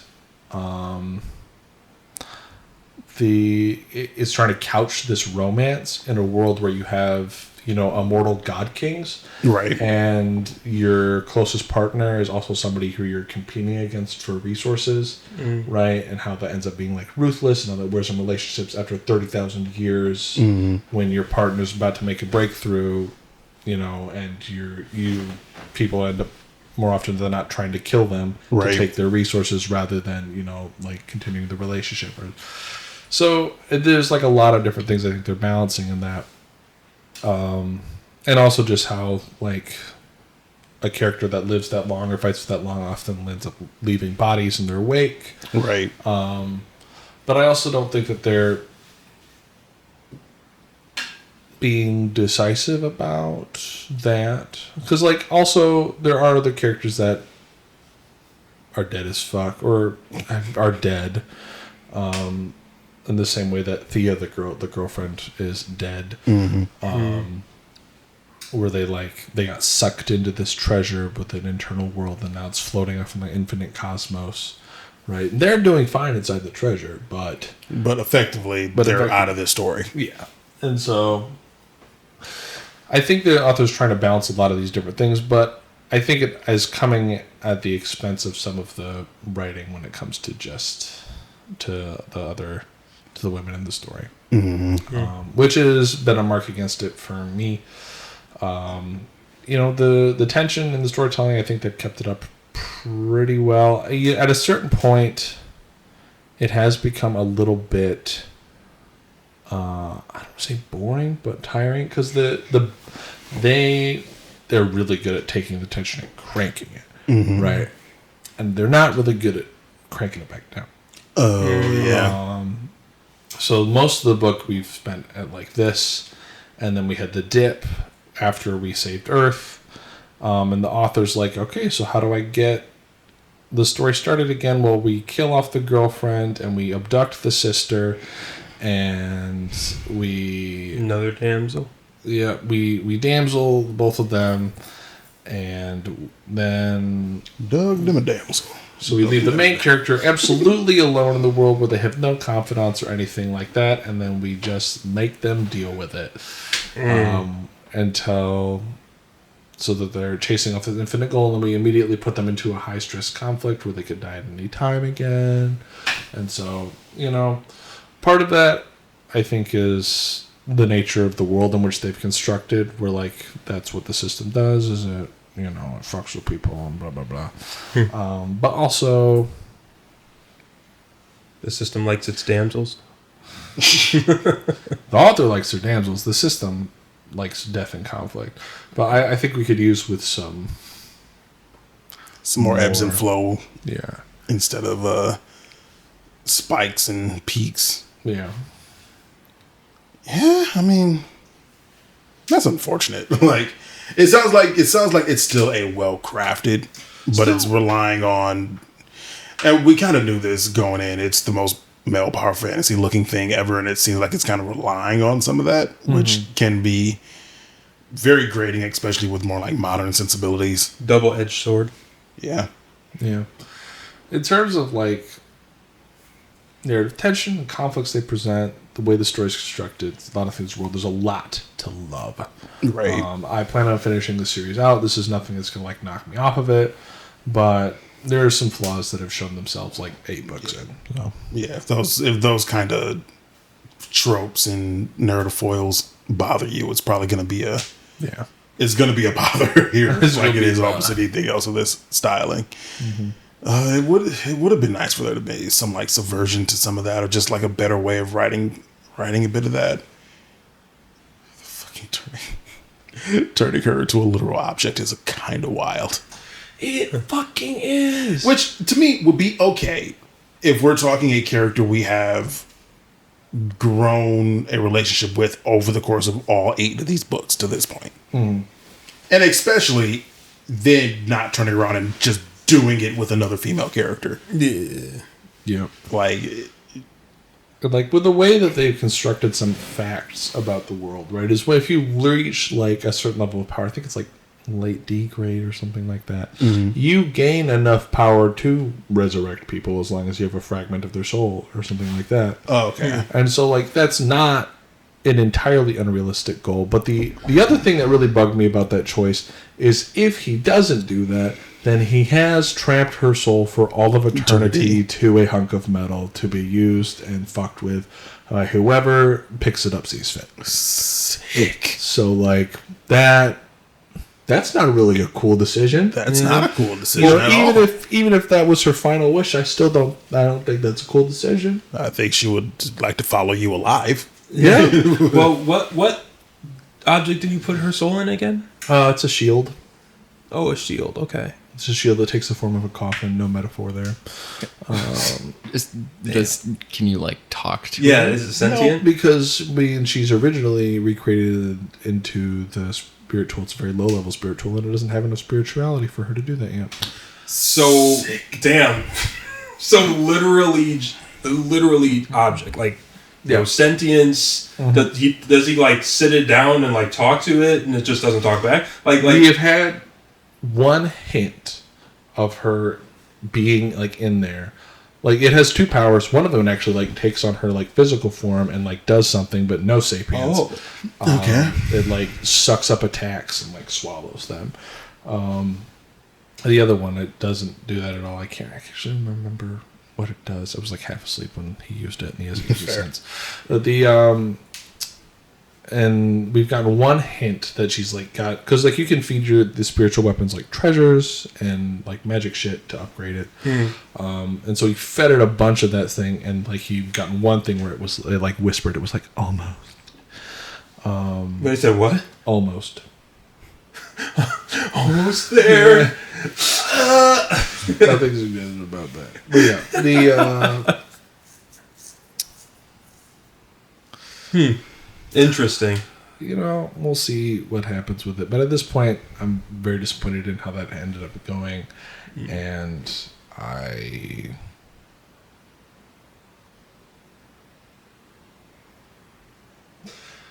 you know, even if it's not as, like, quite as realistic as something like... I much prefer something like Mark of the Fool. Right. Where Mark of the Fool is very precious with its core cast of characters. And it builds tension around that. It's like there are some people that have died in Mark of the Fool, but it's like our core set has come close, but it has not actually had that happen to them. And I think I prefer something like that over Eve. I think there's an in between that you can strike. Right, but I prefer something like that over. Also, I fucking hate the cover art for the 8th book. It's so stupid. What's going on? What's with that facial expression? He has hair again. Well, he never had no hair on purpose. It was more of a joke. Oh, okay. So it's growing back now. But, like, what the fuck is with that face? Right? Just fighting an anglerfish. Yeah. And also, of all the moments to have in the book, that anglerfish exists for, like, 5 seconds. But, yeah. Well, yeah, can't win them all.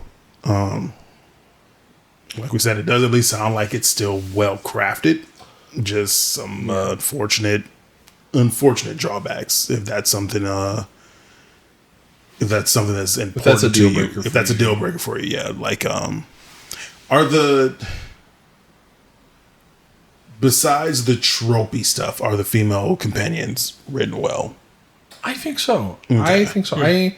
Well, that's the other thing that's partially why I'm so mad about it, is because I really enjoyed the female characters so far. Yeah, right? That's what you just said you liked. Yeah, like I really like Kathea. I like Thea. Thea, you know, and there's like variety. Like Thea was a very like compassionate and thoughtful character. Right, like they cared about their clan, but they were also, you know, quite a capable combatant.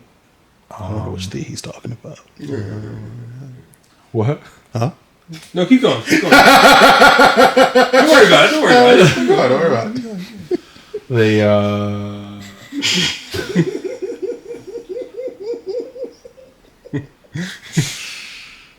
nobody's gonna get it. No one's gonna get it. That's the best part. You got it, and that's all we need. Someone might, though. Someone might. Yeah, they're great. But yeah, no. Okay, so like they were written well, and then just kind of killed off and or removed, and which like why are we doing this? Why do we have to do this? And so, but maybe it'll wrap itself up. Maybe come back like book 15. Fluff is gonna come back and be like, guys, it all worked out. It all worked out. It worked out perfectly. It was grand. I thought Snape was the bad guy the whole time. Hey, fucking spoilers, man. No, we'll see. It's like you said, you're going to continue with this, right? And so it's not enough for you to stop reading. So we'll see if that kind of picks itself back up, and maybe it comes all around. Yeah. Well, you know, and something like this, when a piece of media makes you feel something. Yeah. Usually that's on purpose, and even if it's not on purpose, it's worth examining, right? And so, what the? Don't worry about it. Okay, when the like, you know, my disappointment, my disgust with that situation, right? You know, if is as much It's just as likely that it's a deliberate choice that the writer wants me to feel about the entire situation. It could be. As it is, a situation that I'm frustrated in as an observer. Right. Somebody that is like thinking about like tropes and what this says about how we treat people. So hey, the fact that I turned this woman into an object should make you feel really bad. Yeah, that should suck. So yeah, but I don't know. That reasoning. I guess there is the point of like sometimes they could be doing it on a very deliberate part, but there also needs to kind of be a payoff for that kind of thing that maybe we'll get to. Mm-hmm. Like I said, we're book 8 out of 15. You're basically, are you just finishing 8 out of 15? I think I'm about halfway through 8 right now. Halfway through 8 out of 15, so we're just over the halfway mark. And I think in terms of listening, I think I'll only be through book 14. I'm not sure when the 15th book comes out. Oh, okay. Mm-hmm. So yeah, there's a possibility that it comes full circle and it comes back around and it is a master plan going on here. Mm-hmm. But we shall see. That we could talk about that later. Okay. That's based off of the Patreon stuff that we did in between shots. Oh, that's right. We did. So if you want to know what that's all about, go join our Patreon. Go join the Patreon. It's only $1. Only $1. And you get to join our current old god Mike. What the fuck? Oh yeah, it's a whole thing. Okay. Yeah, no, you want to see whatever the fuck is going on here. Go join our Patreon. Shout out to Mike, original old god. Thank you, sir. Keep looking for more old gods. We're gonna get a whole pantheon going soon and eventually. Mm-hmm. When they become too powerful, we have to fight back. Yeah, we'll have a Kratos. We'll have a special Kratos tier. You get to kill off any of the guys you want to on a weekly basis. And not like they'll lose the Patreon. Like actually, we'll. Oh no! We will send you on conquests, bloodied and violent conquests to go take out the old. Oh man! I wonder if threats of violence are okay on YouTube. In game. The game being life. Anyway, like this. Here's what that means. Like, subscribe. 5 stars. Comment. And happy St. Paddy's Day. Oh yeah, that's right. It is St. Paddy's Day. With the end of the episode recording on St. Patrick's Day. That's why I'm all patty. That's why he's all gussied up. Yeah. I thought the show was on fucking Saturday because we did the whole Irish off Ionian thing. Yeah. And I was like, oh yeah, that's already done and dusted. I had my Shamrock Shake for the year. So as long as you have one Shamrock Shake, it's been celebrated. I have green within me, I think. I have questions. You know what? Just stay gay. Have a good night. Peace. Bye.